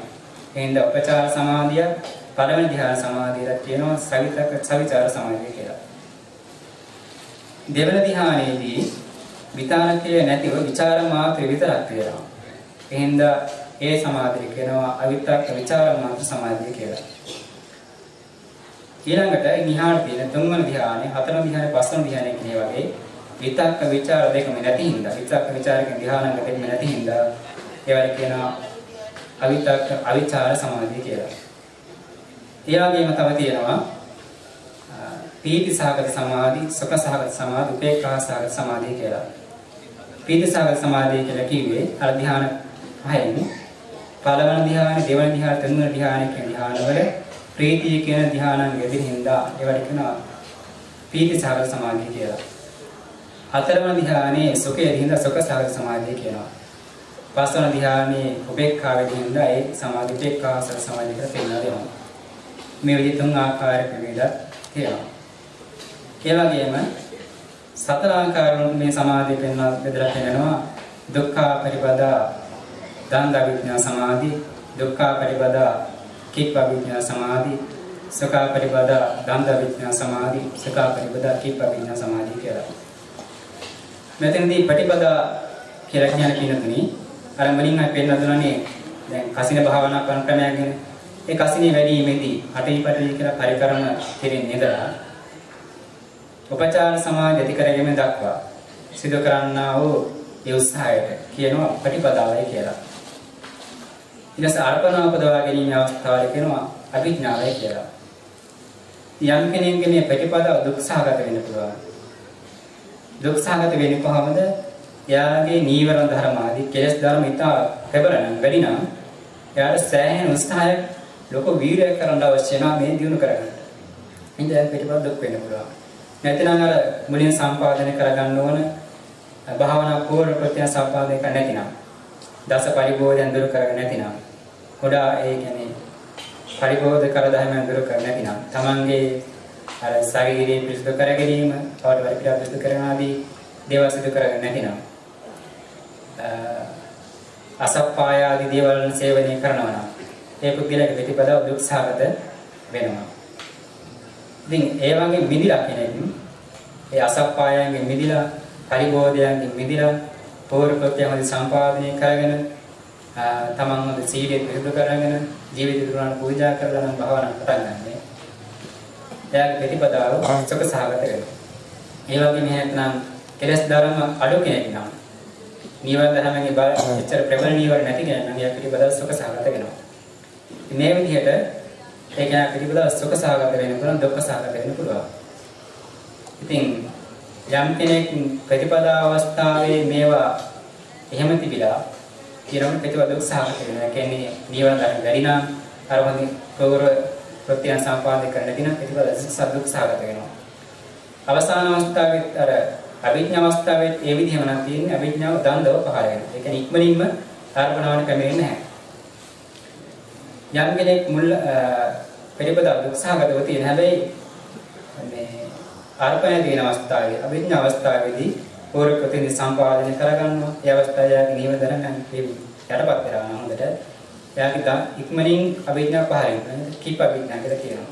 මේ විදිහ අන්න වෙන වශයෙන් අපි දිලා සුඛ දුක්ඛ පරිපදා දන්ද විඥා, දුක්ඛ පරිපදා කීප විඥා, සුඛ පරිපදා දන්ද විඥා, සුඛ පරිපදා කීප විඥා සමාධිය කරහදාගෙන පෙන්වලා දෙනවා. තවත් මේකේ ක්‍රමවේදයන් තියෙනවා. ඒවා විස්තර කරන්න කාල වේලා ප්‍රමාණිකුනේ නැහැ. පස් ආකාරයක ප්‍රවේද වාස සමාධිය පෙන්වන්නේ පංචම ධ්‍යාන වශයෙන්. මේ විදිහේ සමාධියේ ප්‍රවේද වශයෙන් ධර්මයෙන් පෙන්වා දෙනවා. කෙසේ හෝ අපේ සංකාණය තුල මේ සමාධිය කියන ධර්මතාවය දියුණු කරගන්නවා. සමාධිය කියන ධර්මතාවය දියුණු කර ගැනීම සඳහා වීර්ය කියන ධර්මතාවය අවශ්‍ය වෙනවා. සමාධි වීර්ය කියන මේ ධර්මතාවයන් දෙක උපකාරය කරගෙන අපේ සංකාණය දියුණු කරගන්නවා. වීර්යයෙන් උත්සාහවත් කිරීම තුළින් සමාධියෙන් දියුණු කරගත්තාම ඒ දිනු කරගත් සමාධිය තුළ පිහිටලා යම් කෙනෙක් විපස්සනා භාවනා සිදු කරොත් ඒ විපස්සනා භාවනා ප්‍රතිඵල වශයෙන් යාට ලෝකෝත්තර මාර්ගඵලයන් අධිගමනය කරගන්නට පුළුවන් වෙනවා. ඉතින් සමාධි භාවනා වැඩිමෙන් තුළින් විතරක් නැවතුණු ලෝකෝත්තර නිර්වාණ ධර්මයක් නැත්නම් ලෝකෝත්තර මාර්ගඵලයන් අධිගමනය කරන්න පුළුවන් නැහැ. ලෝකෝත්තර නිවන් සැපේ කියන විමුක්ති සුඛය රාගා කරගන්න නම් අනිවාර්යයෙන් විදර්ශනා භාවනාව කියන එක සිදු කරන්න අවශ්‍යයි. විදර්ශනා භාවනාව කියන එක ගැඹුරු ධර්මයක්. ඒක සාමාන්‍ය මේ පංචේන්ද්‍රයන් තුළින් ගොඩනැගී වෙන්නේ නැති ප්‍රඥාව තුළින් දැකිය යුතු ධර්මයක්. ප්‍රඥාව දිනු කිරීම. ඒ ප්‍රඥාව දිනු කරන්නට විදර්ශනාව ඥාන උපදවා ගන්නට. විදර්ශනාවෙන් කරන්නේ අපි ඇසෙන් අසාදීන් දකින දෙයට වඩා විනිවිද දකිමින් සත්‍ය තත්ත්වයන් අවබෝධ කරගන්න උත්සාහ කරනවා. ලෝකයා දකින ස්වභාවයට වඩා වෙනස් විදිහකට දැකීම. මේ පරමාර්ථ ධර්ම තත්ත්වාකාරයෙන් අවබෝධ කරගැනීම. ඒ සඳහා මේ නිතරම හිත විසිරණ කෙනෙකුට සිතේ සංසිඳීම නැති කෙනෙකුට ඒ ගැඹුරු ධර්මයේ චතුරාර්ය සත්‍ය ධර්මයේ පරිස්සම්පාද ධර්මයන් අවබෝධ කරගන්න පුළුවන් වෙන්නේ නැහැ. ඒ සඳහා චිත්ත ඒකාග්‍රතාවයක් අවශ්‍ය වෙනවා. උදාහරණයක් වශයෙන් සැලකුවොත් දැන් මේ පිළිතුරු වතුර භාජනයක් හරගෙන මේ වතුර භාජනයකට වර්ණ කිහිපෙන් යුක්ත වීදුරු බෝල් ටිකක් දානවා. වෙන මොන හරියක් මේ වතුර භාජනය දාලා මේක මේක ගින්දර දාලා මේක රත් කරනවා. රත් කරනකොට මේ භාජනයේ ක්‍රමයෙන් රත් වෙලා බුබුල් දානවා. දුම් දානවා. වතුර දිබුල් දාමින් පැහැනකට දුම් දානකොට ඒ අවස්ථාවේ මේ චතුරාර්ය දාපු මේ වර්ණ බෝලේ ටික දකින්න පුළුවන් වෙන්නේ නැහැ. පැහැදිලි නැහැ. ඒක මේක බුබුල් නගින්න පැහැනින්ද. දුම් දාමින්ද. ඉතින් මේ ගින්දර ඉවත් කරලා මේක නිවෙන තැබුත් එහෙම. දැන් අර බුබුල් දාමින් නවතින දුම් දාමින් නවතිනවා. ඒ වෙලාවට පුළුවන් අර ඇතුළට දාපු ඒ වර්ණයන් දකින්නට. ඇතුලේ තියෙන දේවල් දකින්නට. ඒ වගේම මේ සිත නීවරණයන්ගෙන් නැහිලා වික්ෂිප්ත වෙලා තියෙන්නේ. නිතර කාම ධර්ම වල ගැවෙනවා. ඒක නාර පුළුවන් වෙන්නේ නැහැ. මේ ආර්ය සත්‍යයෙන් අධිගමනය කරන්න. අර කියපු විදර්ශනා ඥාන උපදවා ගන්නට. පරමාර්ථ ධර්මයන් සම්මාසනය කරන්නට. පරිසම්පාද ධර්මය අවබෝධ කරගන්නට පුළුවන් වෙන්නේ නැහැ. තමයි බුදුරජාණන් මුලින් පෙන්වා දීලා තියෙන්නේ මේ සමාධිය ඇති කරගන්න ඕන. චිත්ත ඒකාග්‍රතාවය ඇති කරගන්න ඕන. චිත්ත ඒකාග්‍රතාවය ඇති කරලා කෙනාට පුළුවන් මේ ගැඹුරු ධර්මයන් දකින්න. හේතුව චිත්ත ඒක සමාධිය දිනුනාම නීවරණ ධර්මයන් නැහැ. කෙලස් ධර්මයන් අටපත් කරලා තියෙනවා. චිත්ත ප්‍රභාස්වරයි. සිත ශක්තිමත්. අර දිය බඳුන සිසිලුනහම දිය බඳුන රැලි නැති වුනහම ඒ වාස්නා නැති වුනහම වතුර පේනවා වගේ මේ මනස සංසිඳනහම සංසුන්වනහම තැම්පත් වෙනහම නීවරණ යටපත් වෙනහම ඒ නීවරණ රහිතව ප්‍රභාස්වර මනසට සමාධිවත් මනසට පුළුවන් මේ පරමාර්ථ ධර්ම සම්වර්ධනය කරලා පරිසම්පාදය අවබෝධ කරගන්න චතුරාර්ය සත්‍යය අවබෝධ කරගන්න.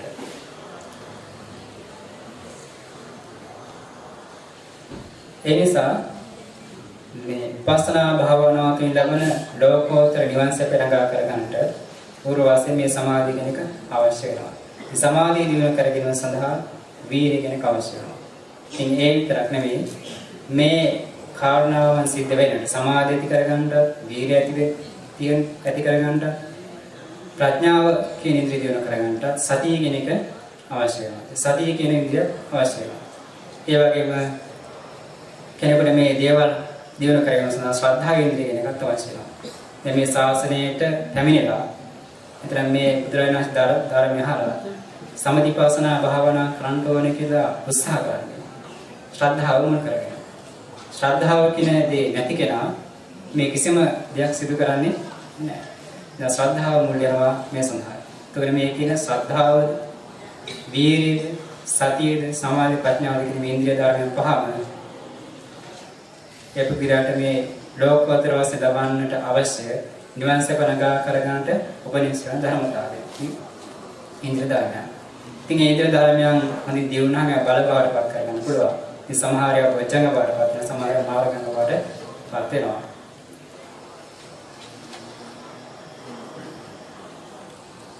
එහෙනම් මේ දැන් කාල වේලා වෙලා තියෙන්නේ මේ කියපු සමාධිය කියන ඉන්ද්‍රිය ධර්මයන් වීර්යය කියන ඉන්ද්‍රිය ධර්මයන් තමන්ගේ සංකායයට දියුණු කර ගැනීමට මේ පිනතුන් කටයුතු කරන්න ඕනේ. මේ කියපු ආකාරයට පිළිපදව තව තවත් තමන්ගේ ධර්මඥානය දියුණු කරගෙන තව කල්යමිතන් වහන්සේලා අසුර කරමින් මේවා කොහොමද සිදු කරන්නේ කියලා කරුණාකාරයෙන් පැහැදිලි තේරුම් අරගෙන අපේ සංතයන්තර තියෙන මේ ලෝකෝත්තර මාර්ගයෙන් අධිගමනය කිරීම සඳහා හේතු වෙන උපකාරය වෙන මේ සමාධිය කියන ධර්මයක්, වීර්ය කියන ධර්මයක් සංතයන්තර දියුණු කරගෙන හැමදෙනාම කටයුතු කරන්න ඕන.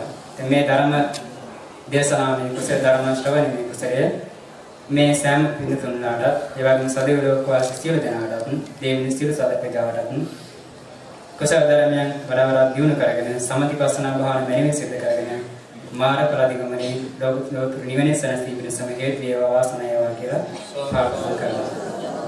රැස් කරගත් මෙතුම් කුසල ශක්තිය දෙවියන්ට අනුමෝදන් කරලා නිවන් ප්‍රාර්ථනා කරගනිමු.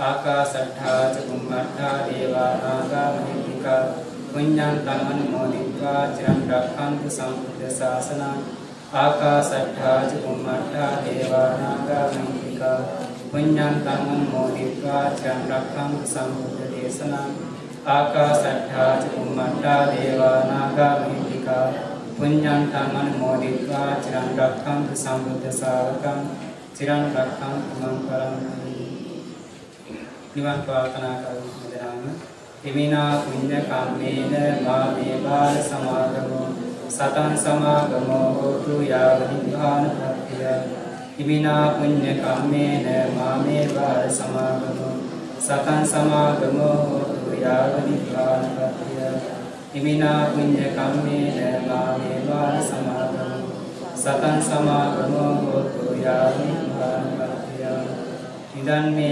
पुण्यकामं वासवभ्यावतो සබ්බදුක්ඛාමච්චති හැම දිනකටම සිදු කරන්නා වූ උතුම් කුසල ඥාන සංස්කාරයෙන් ප්‍රණාමන බාරයෙන් දිවරකාරණේ නිදිත් නිරෝගී සුවපත් භාවයක සම්පත චර සේවා ආයුරාරෝග්‍ය සම්පත සේවා කල්‍යාණ මිත්‍රාශ්‍රය සිදු කරගෙන ඊටයික්මනින්ම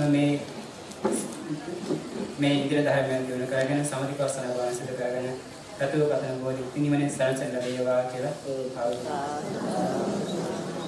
अभिवादन सीरिस्ස नित्यं वद्धापचायिनो चत्तारो धम्मा वर्धन्ति आयुर्नो सुखं बलं आयुरारोग्य संपत्ति सग්ග संपत्ति मेवच अतो निब्बान संपत्ति विनाते समिच्छति ओकासंदाविवन्ते कथं पुण्यं स्वामिनानुमोदितव्यं स्वामिना कथं पुण्यं मय्यन्ततत्त्वं साधु साधनमोदामि ओकासुरत्नेन कथं सत्त्वं मह्यं कौतमे